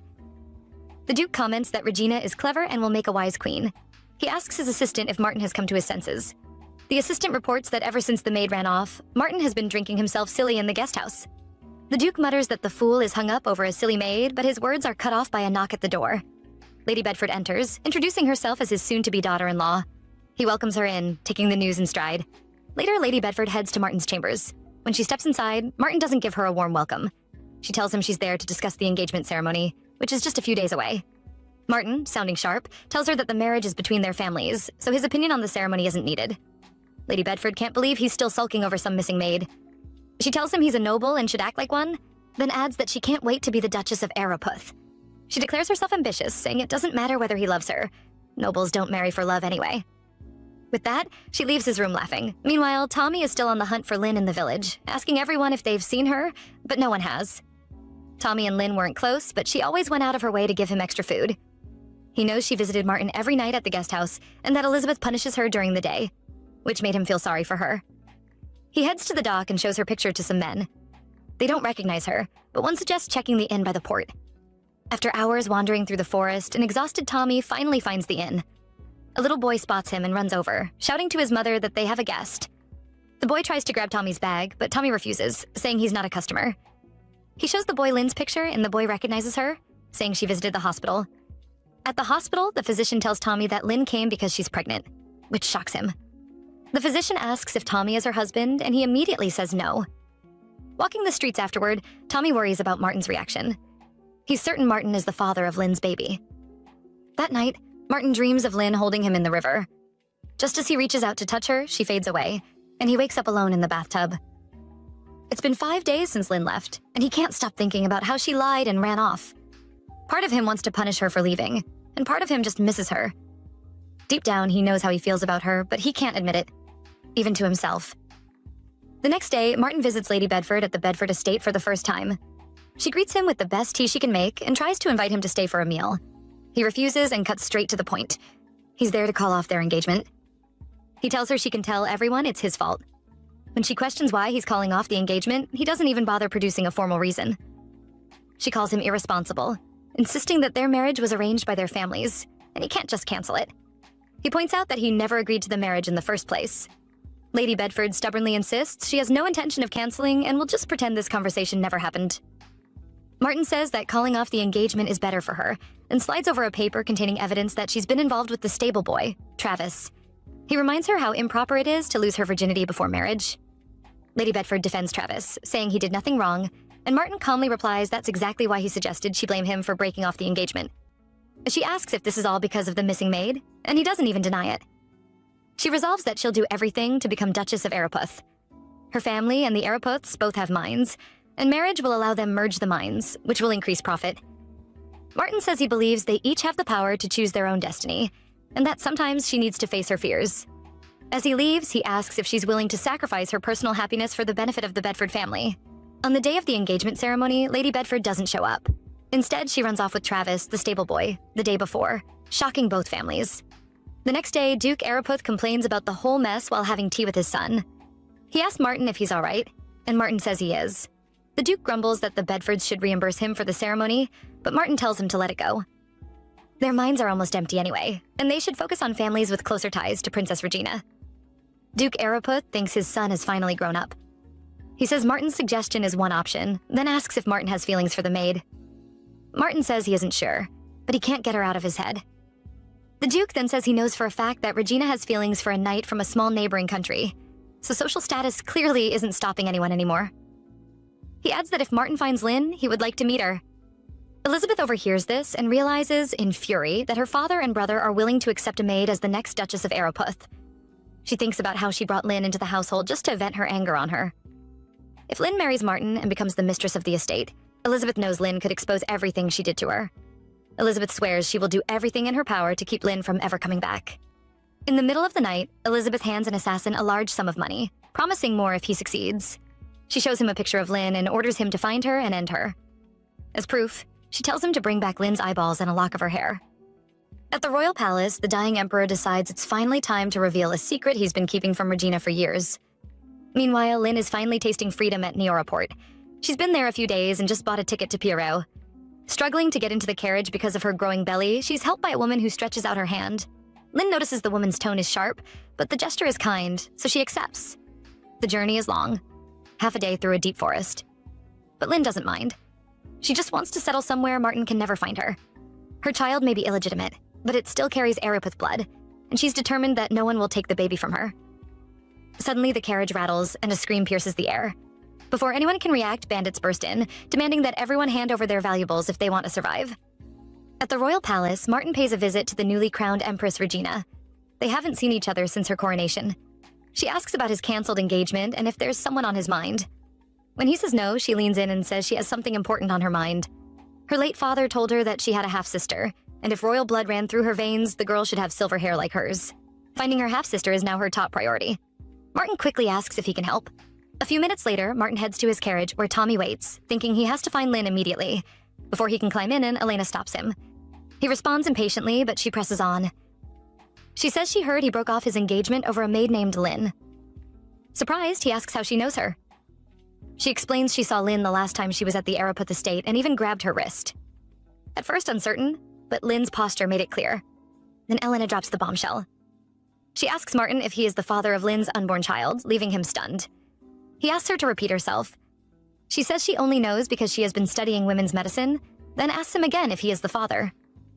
Tommy shouts, demanding to know how Elena found out, then freezes as he realizes what he has just said. Martin strides toward him in anger and orders Tommy to explain everything. In the forest, the bandits force everyone out of the carriage and line them up. They demand that the passengers hand over everything they have and threaten to shoot if anyone refuses. Lynn remembers what a maid from the Arapith estate once told her about bandits, that it is best to give them everything and beg for your life, because they take lives without hesitation. One of the bandits notices that Lynn is still holding her bag and snatches it from her.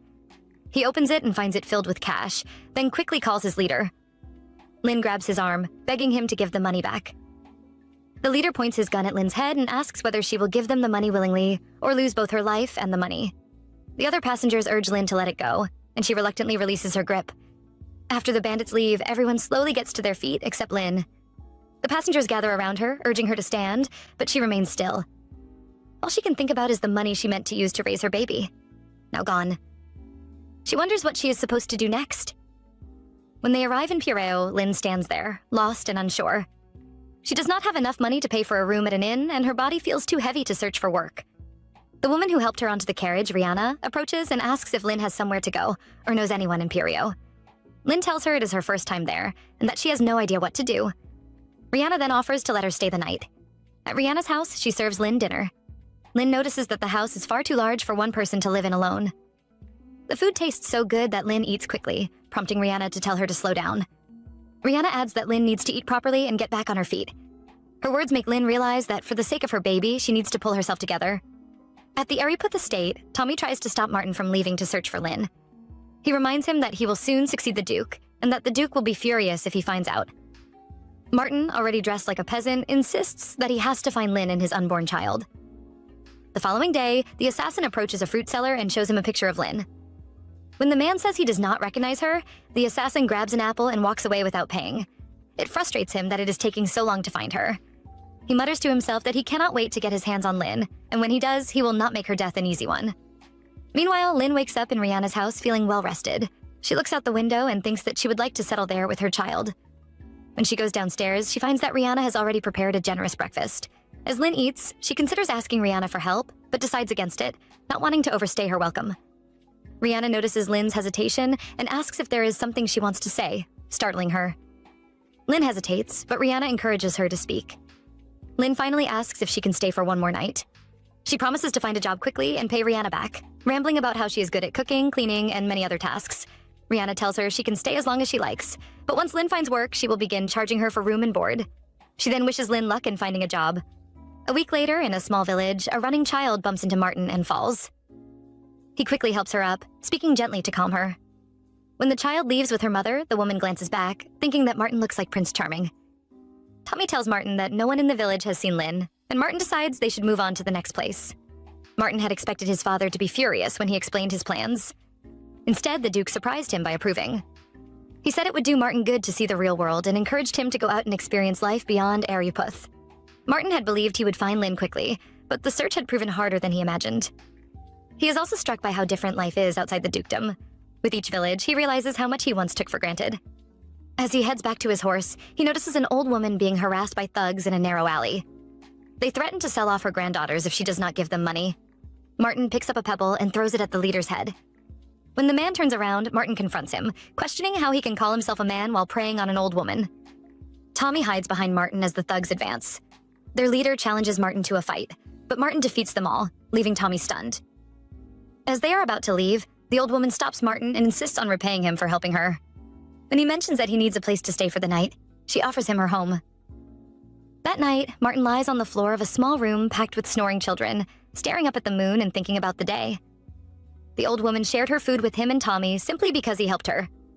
The children adore one another despite their poverty, all of them crammed together in such a tiny space. Ever since Martin was a child, he has slept alone in a grand suite.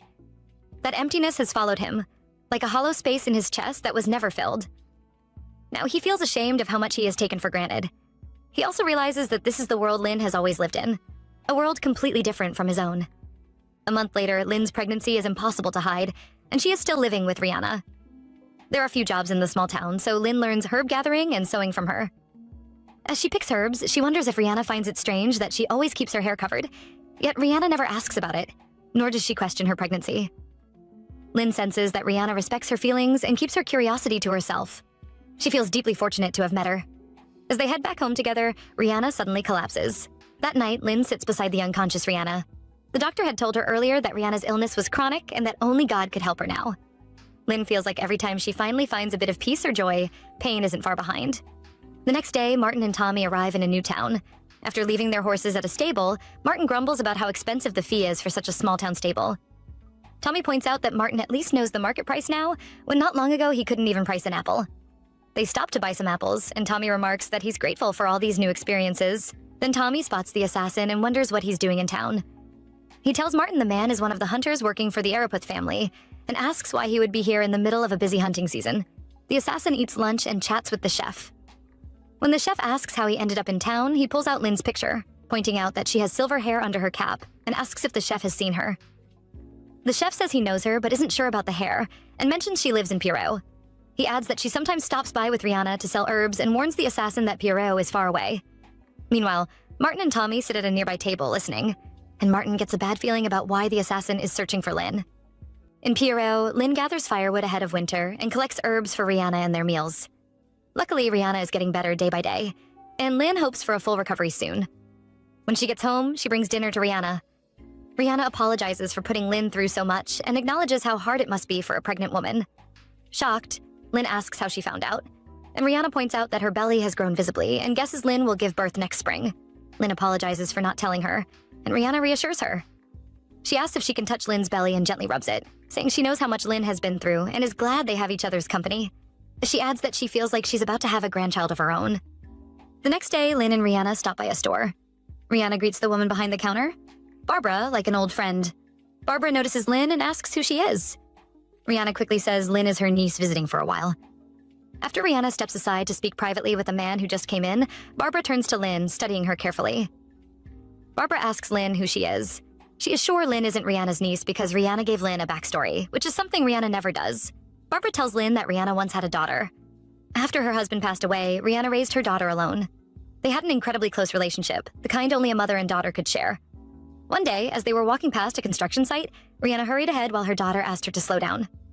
Rihanna didn't, and a mistake by the workers caused bricks to fall right on top of Rihanna's daughter, ending her life instantly. Rihanna buried her daughter next to her husband, who had also died in a freak accident. People started calling her unlucky and kept their distance, not wanting her bad luck to touch them. Barbara tells Lynn that she's sure Rihanna took her in because being a widow isn't easy. Barbara even assumes Lynn might be a widow too. On the way home, Lynn promises Rihanna she will learn to sew and gather herbs so she can spend the rest of her life making Rihanna happy. Rihanna smiles and says that Lynn's words are enough. Meanwhile, the assassin watches from an alley, thrilled that he's finally found Lynn. The next day, Rihanna runs out of yarn, and Lynn volunteers to go into the village to get more. As she leaves, Rihanna's favorite mug slips from her hand, shattering on the floor. Rihanna frowns. thinking it might be a premonition. After Lynn buys the yarn, she heads home, thinking about the day Rihanna decided to knit her a baby blanket since she didn't have one. Suddenly, the assassin grabs her, making her jump. She spins around and asks who he is. He smirks, saying that the fact she doesn't remember him makes his job easier. He tells her she's going to die tonight, acting on orders from the Araputh family. Lynn's heart sinks.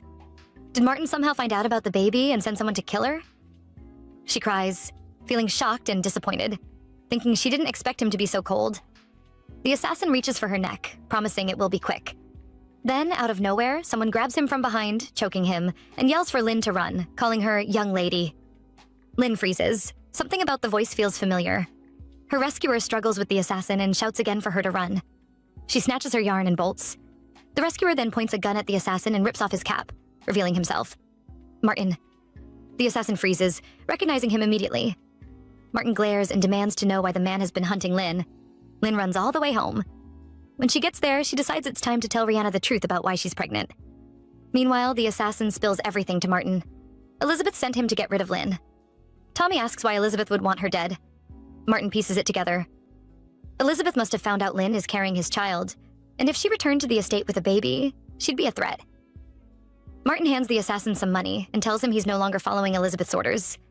In return, he'll give him enough to live comfortably for the rest of his life. The assassin takes the money and strolls away without a care. Martin starts packing his bag, ready to leave Pierre without seeing Lynn, which shocks Tommy. Martin remembers how Lynn's face lit up with joy, the brightest he's ever seen her smile. Even though she barely made ends meet, it hits him. He's the source of her unhappiness. He reasons that taking her back to the estate would be like trapping her in a birdcage. He tells Tommy he just wants Lynn to be happy. Tommy grabs him by the shoulder, shouting that they need to hear what Lynn has to say. He apologizes for raising his voice, but Martin nods, understanding. He thanks Tommy for being honest and decides they should go straight to Lynn's home. When they reach Rihanna's home, Martin feels nervous, hoping for another chance with Lynn. He knocks several times, but no one answers. He turns to Tommy, asking if they got the right address. A shepherd nearby overhears them and says he saw Lynn and Rihanna leave with all their belongings. It looked like they weren't coming back anytime soon. Meanwhile, at the royal palace, the council debates whether they should search for Regina's half-sister. Some argue she could be a threat to the throne. Regina listens, then says she's considered everything, but all she wants is to find her long-lost sibling. She orders that posters be put up across the nation and declares she'll do whatever it takes to locate her. Days later, Martin returns to the estate. The staff notice a change in him. They think he seems more mature, and his presence carries a different weight. Muriel quietly wonders why he didn't come back with Lynn. Martin dresses as a proper noble and goes to see his father, who greets him warmly and asks about the trip. Martin says it was a valuable experience, but he still has much to learn. The Duke asks why he returned alone, and Martin hesitates before saying he has something important to tell him. Meanwhile, somewhere in the forest, Lynn and Rihanna share a quiet dinner. Lynn tells Rihanna everything. How she's pregnant with a noble's child, how she ran away, and how she barely escaped an assassin sent to kill her. Without hesitation, Rihanna decides to go with her. And Lynn can't help but wonder why. Why would Rihanna leave the comfort and memories of her home to face danger for her? As they travel on foot, they rely on each other for support. Lynn asks where Rihanna wants to settle down, and Rihanna replies simply, a village where the ocean is as blue as Lynn's eyes. But their brief happiness is cut short. Rihanna soon falls ill. At Araputh, the family gathers for dinner as Martin recounts his recent experiences, how he helped an old woman and ended up sleeping in her tiny house. His father nods, telling him that to truly help Her Majesty and the people, he must understand the world of common folk. Elizabeth chimes in, asking why Martin returned empty-handed. When he raises an eyebrow, asking if she means Lynn, she feigns forgetfulness. Then, with a smirk, she adds that Lynn ran off carrying Martin's child. But of course, it's illegitimate, and they'd be better off dead. Martin stands up in anger, but his father tells him to calm down. Silently, Elizabeth revels in having the last word. Duke Araputh hands Elizabeth a paper via Martin, asking her to read it. It details a new empire called Tarazan, wealthy from gold and oil exports, with a powerful family whose son is of marriageable age, though temperamental. Elizabeth erupts, asking if her father is trying to marry her off to a foreign noble, reminding him she's his only daughter. The Duke coolly points out that his only daughter tried to orchestrate the murder of her brother's unborn child. He adds that if she weren't his child, punishment would have been severe, so she should count herself lucky he's only sending her abroad. Martin knows Elizabeth can scheme all she wants, but he's always going to be one step ahead. In the forest, Lynn collects herbs for Rihanna, whose health has worsened. As she moves to prepare their meal, Rihanna stops her. And she asks Lynn if she wants to know why she left her home willingly, why she chose to come with her. Rihanna explains that she had married and raised a child in that house. When her husband died, she stayed to care for their daughter, but the memories continued to haunt her. Part of her always wanted to leave, but she couldn't bear to let go. She feared losing the memories of her family forever. Now she understands she must cherish those memories and move forward. That's why she left. Weekly, she tells Lin that she wanted to see the ocean with her, to watch Lin's child grow.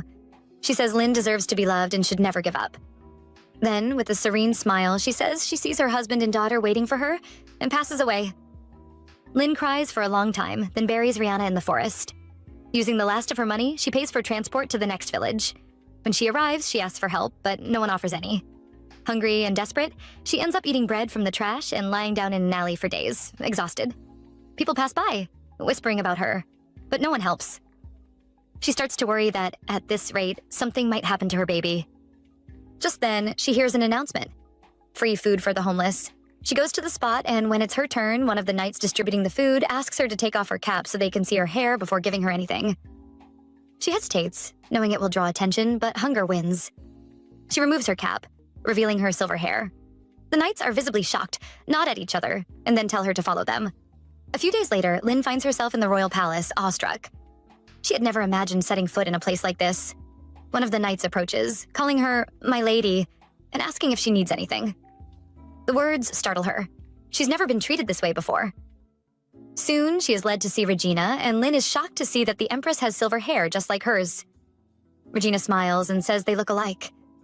Memories flood Lin. As a child, she had cried to her mother about the village kids teasing her for her hair and asking why she didn't have a father. Her mother had only apologized, never revealing the truth, and Lin had stopped asking. She had grown used to life without a father, comforted by her mother's love, until her mother passed away. Regina reaches out, saying Lin's silver hair is proof that Lin is a member of the royal family, and says again that they look alike. Lin flinches, saying she would never dare look like Her Majesty. Regina holds her gently and asks Lord Farrell his opinion. He nods, agreeing that they do look alike. Regina takes Lin's hands and tells her not to be afraid, and calls her Evelyn. "Your name is Evelyn," she says. "You are my younger sister, though we have different mothers. Our father was the late emperor." Lin collapses with the last thing Regina said echoing in her head. Later, Lord Farrell reports to Regina that the physician said Lin is weak from malnutrition. Regina observes the birthmark on Lin's left ankle, just as her father had described. Then she realizes that Lin is pregnant and asks Lord Farrell about where Lin had been living before arriving at the palace. He tells her Lin had been living on the streets. Regina recalls that Lin's mother had been a maid in the royal palace and gave birth there. But fearing harm from Regina's mother, she had fled in the middle of the night, unaware that the emperor had planned to make her a concubine. Regina wishes she had found Lin sooner. She decides she must find the father of Lin's child, and if Evelyn was forced to bear the baby, she will intervene as a protective older sister. Back at Arapeth, the maids watch Martin, whispering about how much he has changed since returning, and how he seems ready to take on the dukedom. They also note how different the estate feels now that Elizabeth has left for Terrazan. Julie yells at them, and they scatter back to their work. Duke Arapeth hears the commotion and remarks on how lively everyone seems these days. Shortly after, Marvin arrives with a letter from the royal palace, an invitation to a ball where Regina plans to make a special announcement. A week later, Lin wakes up feeling thirsty, and almost immediately, a glass of water is brought to her by Nora, her personal maid. Lin asks who she is, and when Nora introduces herself, Lin simply nods, saying she sees. She asks to bathe before eating, and Nora prepares it for her. As Nora bathes her, Lin feels a strange awkwardness. She's used to being the one calling others my lady, not the other way around. It's hard for her to believe that this is now her reality, after living on the streets just weeks ago. Nora dresses Lin in a beautiful gown and compliments her, calling her beautiful. Lin protests that the dress is too fancy and her growing belly will show, but Nora reassures her that no one would dare oppose her now because she is the Empress's younger sister. During the week, Lin has been at the palace. She has indulged in delicacies she never imagined, taken strolls through gardens bursting with flowers, and felt an overwhelming gratitude for her new life. On one of her daily walks, a maid tells her that it is time for tea with the Empress. Lin feels a mixture of thankfulness and anxiety, unsure what to expect. Regina asks Lin how she has been settling into palace life. Lin thanks her sincerely, and Regina apologizes for not finding her sooner. Sitting beside her, Regina notices Lin's nervousness and gently urges her to speak, reminding her that they are family. Lin hesitates, then brings up what Martin once said about wanting a child, wondering if she could ever truly be part of a family. She also asks why Regina doesn't hate her, explaining that as an illegitimate child, born from a forbidden relationship, she expected resentment. Regina gently explains that things might have been different if Lin's mother had lived, but since she passed away when Lin was young, Lin grew up without that warmth. Finding her now is a blessing. Regina says, because she has been without family for so long, and now she has Lin. Her words melt away Lin's fear and guilt. Regina then explains that she wants Lin's upcoming royal ball to serve as her official debut. However, they must craft a story for her presence. They cannot reveal that Lin is the late emperor's child from another woman. Such news could scandalize the court, undermine royal authority, and disrespect the late emperor's devotion to the empress. Regina assures Lin that while the truth must remain hidden, she will be treated as her sister in every meaningful way. Lin is surprised by this, but she doesn't really mind. She tells Regina that she's happy with how things are now. Regina thanks her for understanding and says that no matter what, Lin will soon receive her title and land. A shocked Lin tries to refuse, but Regina says it will help her. She adds that no one knows what tomorrow will bring, so Lin should take what already belongs to her. Later, in Regina's office, she asks Lord Farrell about Lin's life before she came to the palace. According to Lord Farrell, Lin began working as a maid for Vesti, who demanded an unreasonable sum before revealing where Lin had been sold. The people of Piro also confirmed that Lin started showing signs of pregnancy shortly after arriving in the village. Lord Farrell asks Regina what she plans to do with Lin's baby daddy when he is found, and Regina says she doesn't know. She adds that Lin looks like she ran away from him. Regina is aware of the problems that could arise from finding her sister, because finding Lin would mean more royalty in line for the throne. Fortunately, Lin doesn't seem interested in the throne, which makes Regina lower her guard. She hands Lord Farrell some papers and tells him to make sure there are no issues with Evelyn receiving her title. She says she is curious about the man who hurt her sister, and once she finds him, she will deal with him as Lin wishes. That night, Martin dreams of Lin holding him. He apologizes, but she tells him it is too late and that he already ruined her. Martin wakes up screaming. He has been having nightmares ever since he returned. He is happy to see her again, but as the days pass, he misses her more and more. On the day of the ball, people fill the streets, celebrating loudly. It is the first ball since Regina's coronation, and there is not only a ball for the nobles, but also a festival for the commoners. Meanwhile, Lin is being prepared for the ball. The whole thing feels strange to her. She thinks the clothes are too extravagant and feels awkward being helped by others, since she is used to being the one who helps. At the ball, Martin is completely surrounded by women. Luckily, Philip and Elena step in to save him. They ask about his trip and whether he found the person he went looking for. Before he can answer, Regina takes the stage to make an announcement. She thanks everyone for coming and speaks about her father. Then she announces Lin as a distant relative, Countess Evelyn Betenoir, leaving Martin, Philip, and Elena stunned. People start whispering about Lin's pregnancy, wondering if she has a husband and pointing out how much she looks like the Empress. Elena and Philippe turn to Martin, asking if he knew about any of this. As Martin stares at Lin, he makes up his mind right then that he is going to pursue her again. As the party goes on, Lin stands beside Regina while Regina talks with the guests. At the moment, Regina is speaking with Marquis Canareo, who asks about Lin as if she is not standing right there. Regina explains that Lin was fragile as a child and needed time to recover, and that she felt now was the right time for Lin to enter society. Canorio glances at Lin and remarks that her silver hair is proof that she belongs to the royal family. Meanwhile, Lin is exhausted. Her ankles ache and her belly feels heavier by the minute. Regina notices and asks Nora to take Lin to the powder room so she can rest. Lin starts to protest, but Regina tells her not to worry. She says Lin will be introduced to everyone soon and that Lin's health matters more to her than anything else. As Lin leaves the ball, Martin watches her go. In the powder room, Lin sits down, and the relief is immediate. Nora complains about Marquis Canaro's rudeness and advises Lin not to let anyone tell her she is not a royal. She then leaves to get Lin some tea. Left alone, Lin wonders if she has grown used to being pampered. She used to work long hours as a maid without getting tired. She blames the exhaustion on her baby, and to her surprise, the baby moves. Just then the door opens. Thinking it is Nora, Lin starts to say that her baby just moved. But instead, it is Martin. He hugs her and tells her how much he missed her. He asks what happened, saying he thought she was living a carefree life. Lin starts to hug him back, but freezes when she remembers almost being killed by an assassin and Martin saying the dukedom of Araputh has no need for an illegitimate child. She pushes him away, accusing him of lying about missing her. She reminds him that he denied both her and her baby. The look she gives him makes him flinch. He has never seen her like this. She always smiled shyly at him, no matter what. He mutters that he guesses what goes, around comes around. At that moment, Regina enters to check on Lin and is surprised to see Martin. She immediately senses that something is going on between them and asks them to explain. Martin tells Regina everything that happened between him and Lin. He says this is the first time they have been face to face since she ran away. Regina asks him if he is the father of Lin's baby. When Martin admits that he is, Regina slaps him and asks if he ever once thought about taking responsibility for what he did. He says that when he learned Lin was pregnant, he considered proposing, but he never got to meet her until today. Regina tells him he should count himself lucky, since they have known each other for a long time. She adds that he no longer has a choice when it comes to Lin. From now on, he is at her mercy. Whether Lynn chooses to punish him, stay with him, or raise the child on her own is entirely Lynn's decision. Meanwhile, news of Lynn's arrival spreads across the empire. People praise her beauty and her demeanor. However, one lady points out that Lynn is 8 months pregnant and attended the ball without a husband by her side. She questions whether Lynn is carrying an illegitimate child and says there is no reason to praise such a bold woman. According to her, what Lynn did is unacceptable, royal or not. Lynn's debut into society is successful, but controversial. Having a child without a husband is considered taboo, no matter one's background. High society now sees her as a shameless woman and calls her names. One night, Regina calls Lynn to her chambers and asks if she has heard the rumors. When Lynn says yes, Regina tells her that the choice is hers. Whether she marries Lord Araputh, punishes him, or raises her baby on her own. Lynn says that raising the baby alone would put Regina in a difficult position. Regina tells her not to blame herself if that happens, and promises to protect Lynn no matter what. Still, Lynn thinks she cannot let her pregnancy damage Regina's reputation. The next day, Martin comes to see Lynn at the palace, breathless from running. When he moves closer, she stops him. Then she tells him that she wants him to marry her, but it will be a loveless marriage. She tells him that she is damaging the royal family's reputation, and that things will only get worse once people learn he is the father of her child. Martin agrees to marry her, thinking that he does not care if the marriage is loveless as long as he can stay by her side. News of the marriage spreads across the empire like wildfire. The story goes that Martin fell in love with Lynn while she was ill.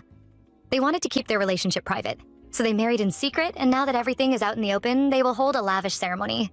The news also reaches the maids at the Araputh estate. It is all they whisper about while doing their chores. They wonder how this will affect Elizabeth, and whether Lynn will dismiss them all. Muriel, however, is simply glad that Lynn is safe. Martin tells Duke Araputh that Lynn is a royal, which shocks the Duke. He says Martin and Lynn are destined to be together, then reminds Martin to treat Lynn with respect. The two of them look at the portrait of Martin's mother, and the Duke says he wishes she were alive to see Martin get married. The news of the marriage also reaches Elizabeth in Tarazan. She throws a huge tantrum when she hears it. The servants only watch, used to her outbursts by now. They cannot believe their master has to marry someone like her. Elizabeth hurls insults at Lynn and swears to end her life. Her husband-to-be grabs her hand and she yells at him to let go, calling him a filthy brute and a barbarian pretending to be a noble. He releases her and calmly reminds her that he could buy her entire family with a single bracelet. He tells her she means nothing to him. Elizabeth stares at him, quietly promising herself that she will find a way out of Tarazan. Back at the royal palace, Lynn is on one of her daily strolls, playing by the pond and thinking about how marrying Martin will benefit them both. She admits to herself that she lied about the marriage being loveless, because she is still in love with him. Whenever she sees him or even thinks about him, her heart starts pounding, and that only makes her angrier. She cannot believe that the young master she once loved and respected tried to take her life and the life of her child. Suddenly, Martin appears. Nora immediately scolds him, saying he cannot just show up unannounced, even if he and Lynn are betrothed. Martin pushes a bouquet of flowers toward Lynn and says he came to give them to her. He adds that she can throw them away if she wants. In the days that follow, Martin keeps sending Lynn flowers. Nora tells Lynn that he seems to be trying to make up for the past. Lynn wants to believe her, but the Martin in her memories is cold and heartless. The next day, Elena, now Lynn's physician, checks on her and the baby. When she finishes, she tells Lynn that both she and the baby are healthy and gives her advice on what to do. When Regina first told Lynn that a skilled physician would care for her, Lynn was shocked to see that it was Elena. She was worried that Elena might look down on her because she was once a maid. But instead, Elena kissed her hand and gave her a playful wink. They grew closer, and sometimes Philippe joins them for tea. Lynn enjoys her time at the palace, even though it also makes her feel uneasy. The conversation between Lynn and Elena eventually turns to Lynn's upcoming wedding, and Elena notices that something is bothering her. Lynn tells her she asked Martin to marry her, but she is afraid of what married life with him will be like. She admits that she dreads seeing Elizabeth again. She also mentions that Martin has been visiting her every day, bringing gifts and taking her for walks. Elena finds it hard to believe because the Martin she knows only ever cared about himself. Elena remembers a time when she and Philippe watched a girl confess her feelings to Martin as children. The girl gave him a box of chocolates, and Martin threw it away. He asked how she could claim to like him when she knew nothing about him, and told her he had no interest in her. Whenever anyone showed interest in Martin, he either ignored them or treated them coldly. Elena finds it strangely satisfying to see Martin now struggling to win Lynn over. She tells Lynn that having a father figure would be nice, but Lynn is fully capable of raising the child on her own, especially since she has the means. Elizabeth is far away and will not be returning anytime soon, and Lynn is now a countess and a member of the royal family. Lynn says she already asked Martin to marry her and cannot take back her words. Elena tells her there seems to be a misunderstanding between them and Martin and that it wouldn't hurt to hear him out. She then adds that if Lynn decides marriage is not for her, she would be happy to introduce her to a very capable divorce lawyer. As Elena gets ready to leave, she mentions that the palace will soon be busy with an upcoming event, something Lynn knows nothing about. A few days later, many nobles gathered at the palace for the annual royal hunt, the event Elena was talking about. Regina welcomes everyone and begins explaining the rules. Nora tells Lynn that the most romantic part of the hunt comes later. The hunters offer their first catch to the lady they love, and the lady rewards the hunter with a kiss on the cheek.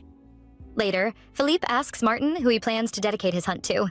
Martin refuses to say, and Philippe casually says he will give his to Lynn, which clearly irritates Martin. In the forest, Martin raises his bow to shoot a rabbit, but at the last moment, he lets it go, and the rabbit escapes. Philippe, who has been following him since the hunt began, asks why he let it go. Martin says he didn't want his first offering to be a tiny rabbit. A little boy, Louis, gives his mother a frog he caught on his first hunt. Lynn watches the sweet interaction between Louis and his mother with a smile. Nora tells her that her child will be just as good as Louis. Lynn says she hopes so, but all she really wants is for her baby to be healthy. At that moment, her baby kicks, almost as if telling her they are fine. Lynn wonders if the baby will have dark hair like Martin's or silver hair like hers, though she secretly hopes the baby takes after handsome Martin. Back in the forest, a group of men argues about who they will dedicate their first hunt to while searching for an animal. Suddenly, a growl from a nearby bush is followed by a scream, startling them. The women hear the scream and start asking questions. Just then, Martin emerges from the forest, carrying a deer on his shoulders. He drops it in front of Lynn and says he dedicates it to Countess Bête Noire. Nora whispers to Lynn to kiss him. As she does, she wonders if he truly has feelings for her. Just as Lynn is about to kiss his cheek, someone shouts for everyone to run. A wild boar bursts out of the forest and chaos erupts. People scatter in all directions. Louis's mother calls for him, and in the panic, Louis trips over a rock and falls. Lynn sees him and pleads with Martin to save him. Martin feels a surge of happiness at Lynn's request for his help. He tells her to walk as fast as she can and places her under Nora's care before rushing off to rescue Louis. As Lynn moves toward safety, a sharp pain strikes her stomach. At the same moment, the boar turns and charges in her direction. Martin returns Louis safely to his mother, but his attention is quickly drawn when Nora screams. Lynn groans that she has cramps and can barely move. Then they see the boar charging straight at them, and Lynn thinks this is how she's going to die. She tells Nora to save herself, but Nora refuses to leave her side. Suddenly, Martin grabs the boar and shouts at Lynn to run. Lynn recognizes the voice. It's the same man who saved her back in Pierrot. Later that night, Lynn sits beside Martin, who is badly injured from the encounter. He managed to stab and kill the boar, but it had pierced him with its horn. Earlier, Elena checked on Lynn and her baby and confirmed that they were both fine. The pain Lynn feels now is just from her muscles tightening when she tried to run. Lynn asks Elena if Martin has left the capital, and Elena tells her to ask him herself. Martin wakes up, disoriented, and Lynn tells him he is in a guest room at the royal palace. He smiles and says he's glad she's the first person he sees. Then she asks him if he was the one who saved her in Pierrot. Martin begins by explaining how his life changed and how lost he felt. Then, with tears in his eyes, he apologizes for the way he used and treated Lynn.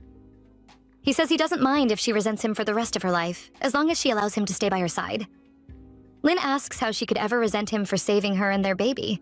That night, they talked for hours about life outside the Arapath estate. It's the first time Lynn is in bed with Martin without anything intimate happening, and the first time she truly feels warmth from him. The next day, Lynn tells Regina that she wants to return to the Arapath estate so she can take care of Martin. When Nora hears this, she starts crying uncontrollably. Regina suggests that Lynn take Nora with her as her personal maid. Nora immediately rushes off to pack her bags. Regina then rests her head against Lynn's and tells her to visit often.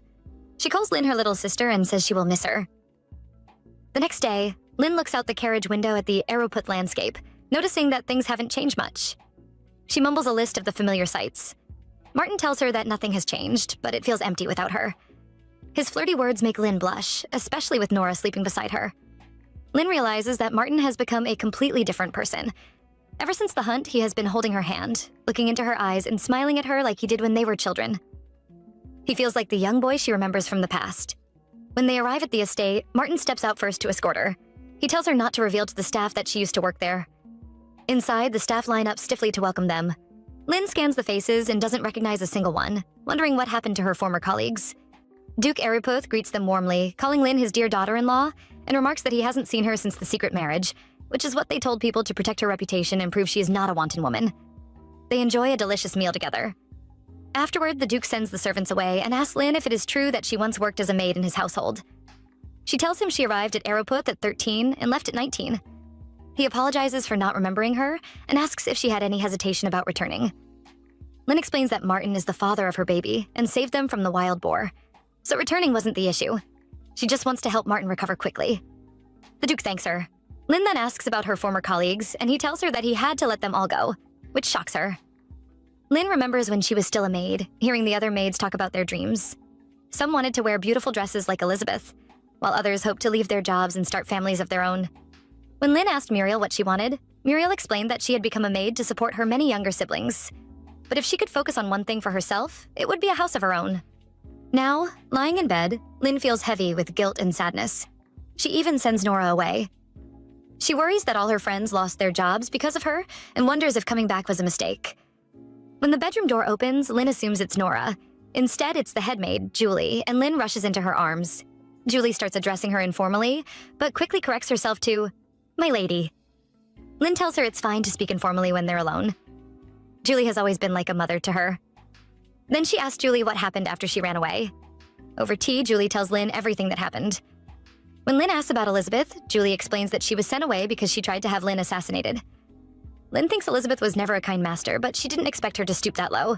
Then she asks about her former colleagues. Julie tells her that the old staff had to be let go because keeping them on would have been too awkward. Lynn confesses she can't shake the feeling that she ruined their lives. Julie reassures her, saying that Martin gave them a generous sum of money to live on for the rest of their lives, which brings tears to Lynn's eyes. She hadn't expected Martin to be so thoughtful. After that, Julie leaves and runs into Martin, who had been listening to their conversation. He tells Julie she shouldn't have shared everything with Lynn, referring to the part about Elizabeth trying to kill her. Julie replies that Lynn would have found out eventually and asks why he's trying to hide it. She adds that he doesn't have to play the villain anymore. Later that night, Lynn lies awake beside Martin, feeling awkward about sharing the same bed. Martin mentions the guest house, saying he had thought of knocking it down since it doesn't hold any good memories for either of them, especially for him, because his mother died there.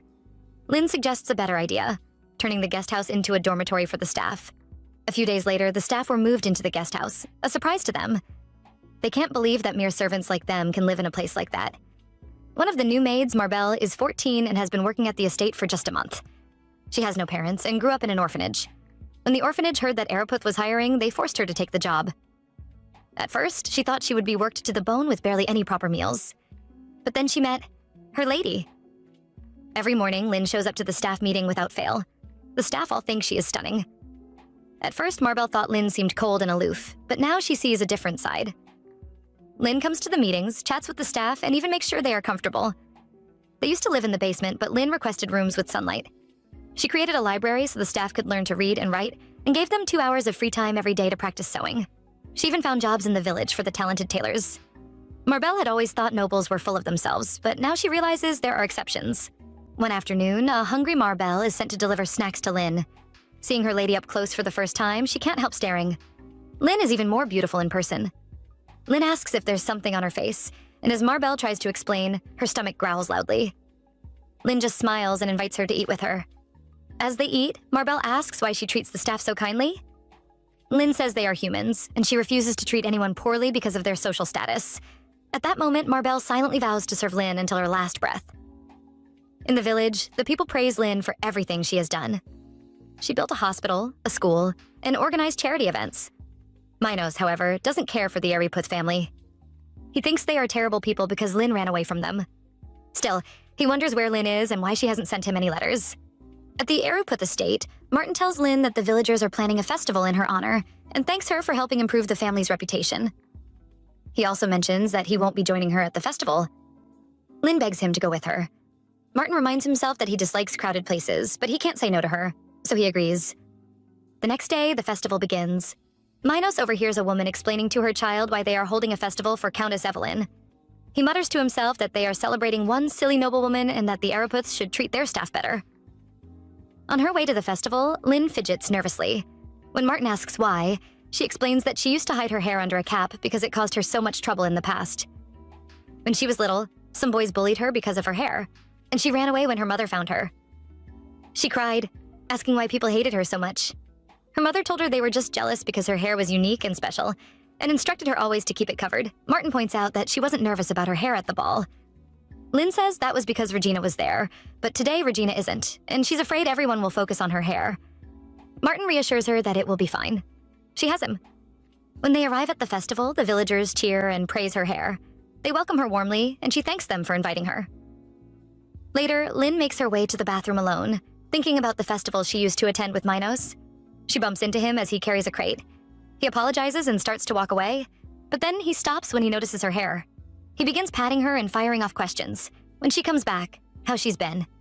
When he sees her belly, he asks who the father is, if that's why she left, and many more questions. Martin arrives to check on Lin and becomes angry. Lin tries to introduce Minos, but Martin shouts at him to take his hands off his woman. Minos shouts back, asking if Martin is Lin's baby's father and if he took her as his mistress. They grab each other by their shirts and Lin pushes them apart, telling them to calm down and that she will explain everything. At the Arapith guest house, the maids are celebrating that they don't have to make dinner. Marbell suggests they run a bath for Lin, but the others say later. Marbell insists. Just then, another maid rushes in, shouting that someone fainted at the gate and they all run outside. There, Vesti explains that she needs to see Lady Araputh and adds that they are old friends. Back at the festival, Lin tells Minos everything, including that she is a royal now. He's relieved to see her doing well, but he's still upset with Martin for everything he put her through. Lin asks about Vesti, and Minos explains that Mr. Paul swindled other people's money, ran off, and the inn shut down. He was eventually arrested, and Vesti disappeared in the middle of the night. No one has seen her since. Lin remembers how Vesti treated her and feels glad she'll never see her again. Later, they say goodbye to Minos. Lin even invites him to visit the estate anytime. Martin bows to Minos, thanking him for taking care of Lin, and promises to make her happy. Minos watches them leave, smiling, happy that Lin is happy. On the carriage ride back to the estate, Lin talks about how much she enjoyed the festival. Martin says they should go again, and next time it will be the three of them. She asks him not to call her his woman in front of others. He asks if she doesn't like it, and she says it's just embarrassing. Leaning close, he tells her he's only speaking the truth. If he is her man, then she is his woman. When they arrive, the other maids choose Nora to tell Lin that she has a visitor. Lin is surprised someone would come so late at night. Nora says it's her childhood friend, which confuses Lin. When Lin enters the sitting room, Vesti shouts her name, asking if she doesn't remember her. Lin recognizes her immediately and hides behind Martin. He asks who Vesti is, and Lin whispers that she's the woman they spoke about earlier. Martin's anger flares. He realizes Vesti is the one who tormented Lin as a child. After sending Nora away, Vesti moves around the sitting room, commenting on how grand it looks and saying she always knew Lin would make it big one day. Lin trembles behind Martin. He asks Vesti what she wants. She pretends to be innocent, saying she's just there to see an old friend. Then, with a sly smile, she demands money from Lin, promising that in return she'll keep quiet about Lin's true past. When Lin started working at the inn, Vesti's friends thought she was pretty. Even prettier than Vesti. Vesti heard this and vowed that Lin would never surpass her. Confident that Lin would give her money, Vesti assumes that even though Lin is now a noble, anyone who learned of her past would be shunned by high society. Vesti's attempt at blackmail makes Martin furious. He turns to Lin, who calmly calls Nora in to escort Vesti out. Lin tells Vesti she must have mistaken her for someone else. Shocking Vesti. As Nora drags her away, Vesti shouts that Lin would have been on the streets if she hadn't taken her in, and warns that if she exposes Lin's past, Lin will lose her lavish life and even her family. Lin responds that it doesn't matter. People have accepted her for who she is, and asks Vesti who would believe her. Later, Martin pats Lin's head, still concerned about what happened. He says he likes how assertive she was, and she replies that she knows she has to let go of the past if she wants to move forward. Then he asks if Elizabeth treated her badly. Lin shows him the scars Elizabeth left, explaining that she always targeted areas covered by clothing. She says the scars no longer hurt physically, but she can't forget what Elizabeth did. Martin hugs her, apologizing for not noticing the scars when they were in bed, and promises to protect her no matter what. It's been a week since Lin returned to Araputh. Martin has fully recovered and is back to preparing to succeed his father. Lin begins attending social functions with Elena.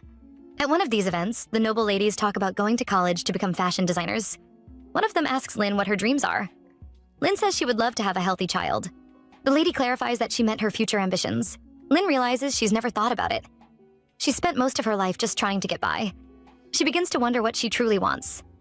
The next day, Lin gets ready for a picnic, and Martin jokes that she's busier than him. Then she mentions she might be coming down with a cold, and Martin tells her to stay home. She refuses, insisting she's going with Elena. After she leaves, Martin recalls a conversation with his father when he asked why his mother and Empress Agape suddenly passed away. His father said humans are fragile and can die anytime, so they should live each day as if it's their last. Martin wonders what he would do if Lin suddenly died like his mother and Empress Agape, and how he would go on without her. At the picnic, Lin mingles with everyone. Philippe, now a count, shows up. He says he's there to look out for the wife of his best friend. A lady whispers to Philippe that she heard he planned to offer his first hunt to Lin and asks if he has feelings for his friend's wife. He quickly denies it while Elena's mood shifts. Philippe notices and asks if she's upset, and she pretends not to know him. As they bicker, Lynn suspects there's more going on between them. The three of them move to a nearby lake. Philippe asks Lynn if she remembers the lake they used to visit as children. Lynn glances at Elena as she answers, and Elena tells her not to look at her like that.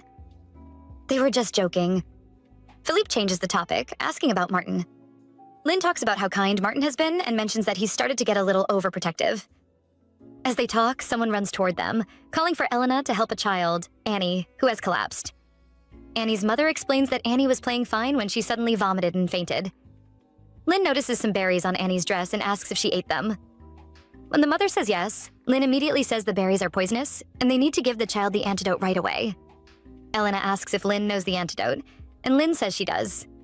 When she stayed with Rihanna, Rihanna taught her about the berries and the cure. Moss from a lake mixed into drinking water. Lynn prepares the antidote, and at first Annie's mother hesitates because it looks disgusting. But she gives it to Annie, who wakes up feeling better. Everyone claps for Lynn. Annie's mother thanks her as they leave, and even Annie expresses her gratitude. Lynn advises the child not to eat every berry she sees. After they leave, Philippe and Elena shout questions at Lynn, asking how she knew the antidote and praising her. Lynn simply says she stayed with a lady who collected herbs for a living, and she learned a little. She says goodbye and starts toward her carriage, but Elena stops her. Elena asks if she would be interested in learning about medicinal herbs. She explains that the university she attended offers a course on medicinal herbs, and that all Lynn needs is a letter of recommendation to study there. Elena adds that she has a feeling Lynn would make an amazing pharmacist. When Lynn gets home, she excitedly tells Martin what happened, and that Elena said she would write a recommendation so Lynn could study medicinal herbs in college. Martin firmly tells her that college isn't an option. He says she should focus on the baby and her health, and she should never bring it up again. He remembers the time he visited Empress Agape at the royal palace. She told him she wasn't strong enough to meet many guests yet, but she would get better soon. And when she did, they should stroll together in the garden. Martin thinks about how he wouldn't know what to do if she were gone and vows to do everything to make sure that never happens. The next day, Lynn sits by the fountain when Duke Araputh invites her to tea. They meet twice a week to get to know each other. Lynn feels uncomfortable at first. She never met him when she was a maid. But he goes out of his way to put her at ease, making her feel like they're truly family. He tells her he received a letter from Elizabeth, which is mostly complaining and asking him to come back home. Lynn tells him she's sure he misses Elizabeth. After all, she is his flesh and blood. The Duke recalls when his wife returned home with a baby, saying their daughter looked like them. He was confused because he didn't remember her being pregnant. She reminded him that she had said she would give birth at her parents' estate and that he must have forgotten. She also assured him that Elizabeth was definitely an Araputh. The Duke reassures Lynn that Elizabeth won't be coming back anytime soon. Lynn then tells him about saving a child at the picnic and Martin's reaction to her wanting to go to college. The Duke explains that Martin has suffered the loss of a loved one before, and he's sure Martin doesn't want anything to happen to her while she's away. He encourages her not to give up on her dreams. The next day, Elena checks on Lynn and the baby.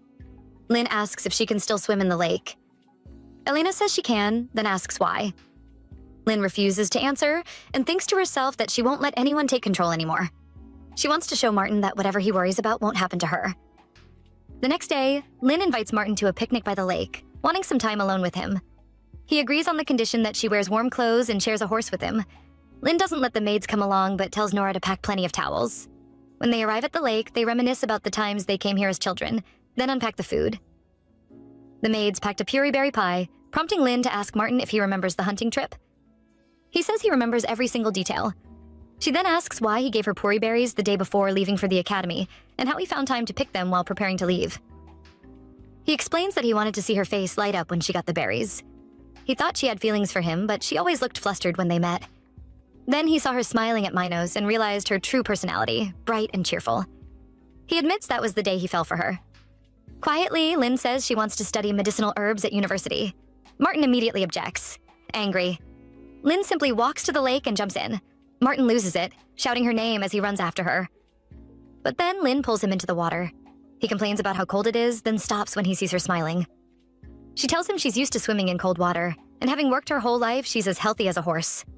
She kisses him and says she's not going to die without a fight, and will always be by his side. Then he sneezes.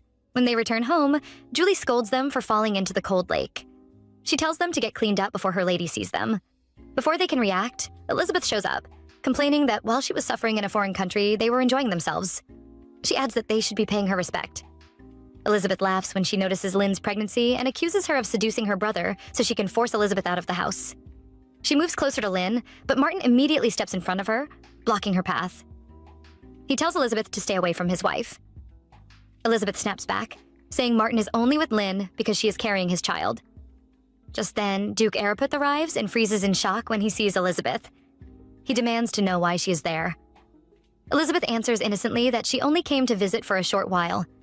The Duke explodes, reminding her why he sent her to Tarazan in the first place. The maids gasp in shock. Elizabeth drops to her knees, clutching her father's clothes as she cries and begs him to listen to her. She says she missed her family and wanted to apologize to her sister-in-law in person. Martin shouts that Elizabeth is lying. Elizabeth swears to her father that she will leave after this visit and never return again. The Duke looks up at the portrait of himself and his late wife. He knows Elizabeth is lying, but after a long pause, he allows her to stay for 1 week. Later, in Martin and Lynn's chambers, Martin vents his frustration. He doesn't trust Elizabeth and can't believe his father let her stay. He tells Lynn that he will protect her no matter what, and that she shouldn't be afraid. Lynn hugs him, saying she knows he will. Martin adds that she must avoid being alone with Elizabeth. As the days pass, Lynn does her best to keep her distance. One day, their paths cross in the hallway. To Lynn's surprise, Elizabeth bows politely and greets her before walking away without another word. Lynn stands there, unsettled, wondering if she imagined the pure hatred she saw in Elizabeth's eyes on the day she returned. The day before Elizabeth leaves for Tarazan, she invites Lynn over for afternoon tea. She even tells her to bring Nora along so she can feel comfortable. Lynn hesitates, but Nora assures her it will be fine since it's Elizabeth's last day anyway, and reminds her that she'll be there the whole time. In the end, Lynn agrees. In Elizabeth's chambers, she brushes her own hair and complains about how annoying it is to do everything by herself. As she brushes, she thinks that if she had never brought Lynn to the estate, she wouldn't have been sent to Tarazan in the first place. Her mind drifts back to the day her father sent her away, and the anger bubbles up until she snaps and smashes her mirror. After that, she thinks that if Lynn were to die, everything would go back to how it used to be. Later on, Martin and Tommy return home after a long day. Tommy notices Lynn and Nora walking past, and Martin realizes Lynn is heading toward Elizabeth's quarters. He can't help but wonder why she's going there. Lynn nervously watches Elizabeth as she drinks her tea. Elizabeth tells her to relax and says she only wanted to talk before leaving for Tarazan. She asks Lynn when she's due to give birth, then asks if she's happy. Lynn says she likes her life now. She had nothing before, but now she has a family and people who care about her. Her answer irritates Elizabeth. She lets out a laugh and says that not long ago, Lynn was standing behind her, and now she's sitting across from her. She adds that if she hadn't brought Lynn here, she would never have been sent to Tarazan and would be engaged to Philippe by now. Nora starts to move, sensing something is wrong. But before she can do anything, Elizabeth stabs her with a piece of glass. Lynn rushes to Nora's side and Nora tells her to run. Elizabeth starts ranting, saying Lynn ruined her life and calling her names. Lynn just stares at her, too scared to move. Elizabeth lifts the glass to stab her, and Lynn grabs her hand. She tells Elizabeth that she's not the same Lynn she remembers, and that Elizabeth has no one to blame but herself for that.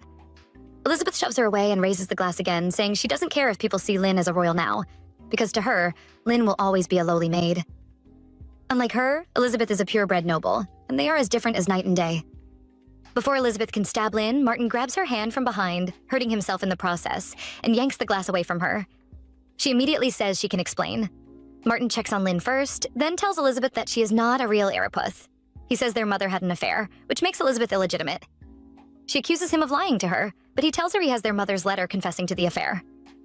He adds that their father doesn't know and wonders what would happen if he ever did. Then he gives her a choice.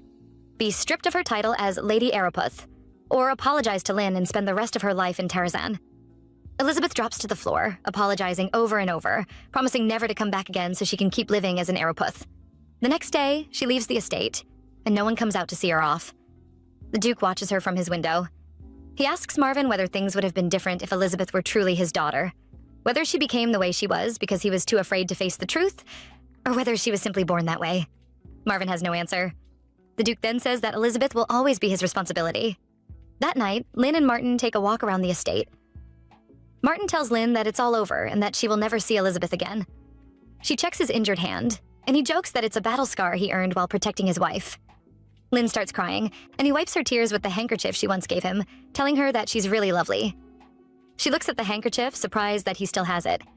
He tells her it was the first gift she ever gave him, so of course, he kept it. That's when she realizes he has been thinking about her far longer than she ever knew, and she kisses him. Right after that, her water breaks. 2 months later, Regina, Elena, and Felipe come to visit Lynn and her baby boy Liam, who looks exactly like his father.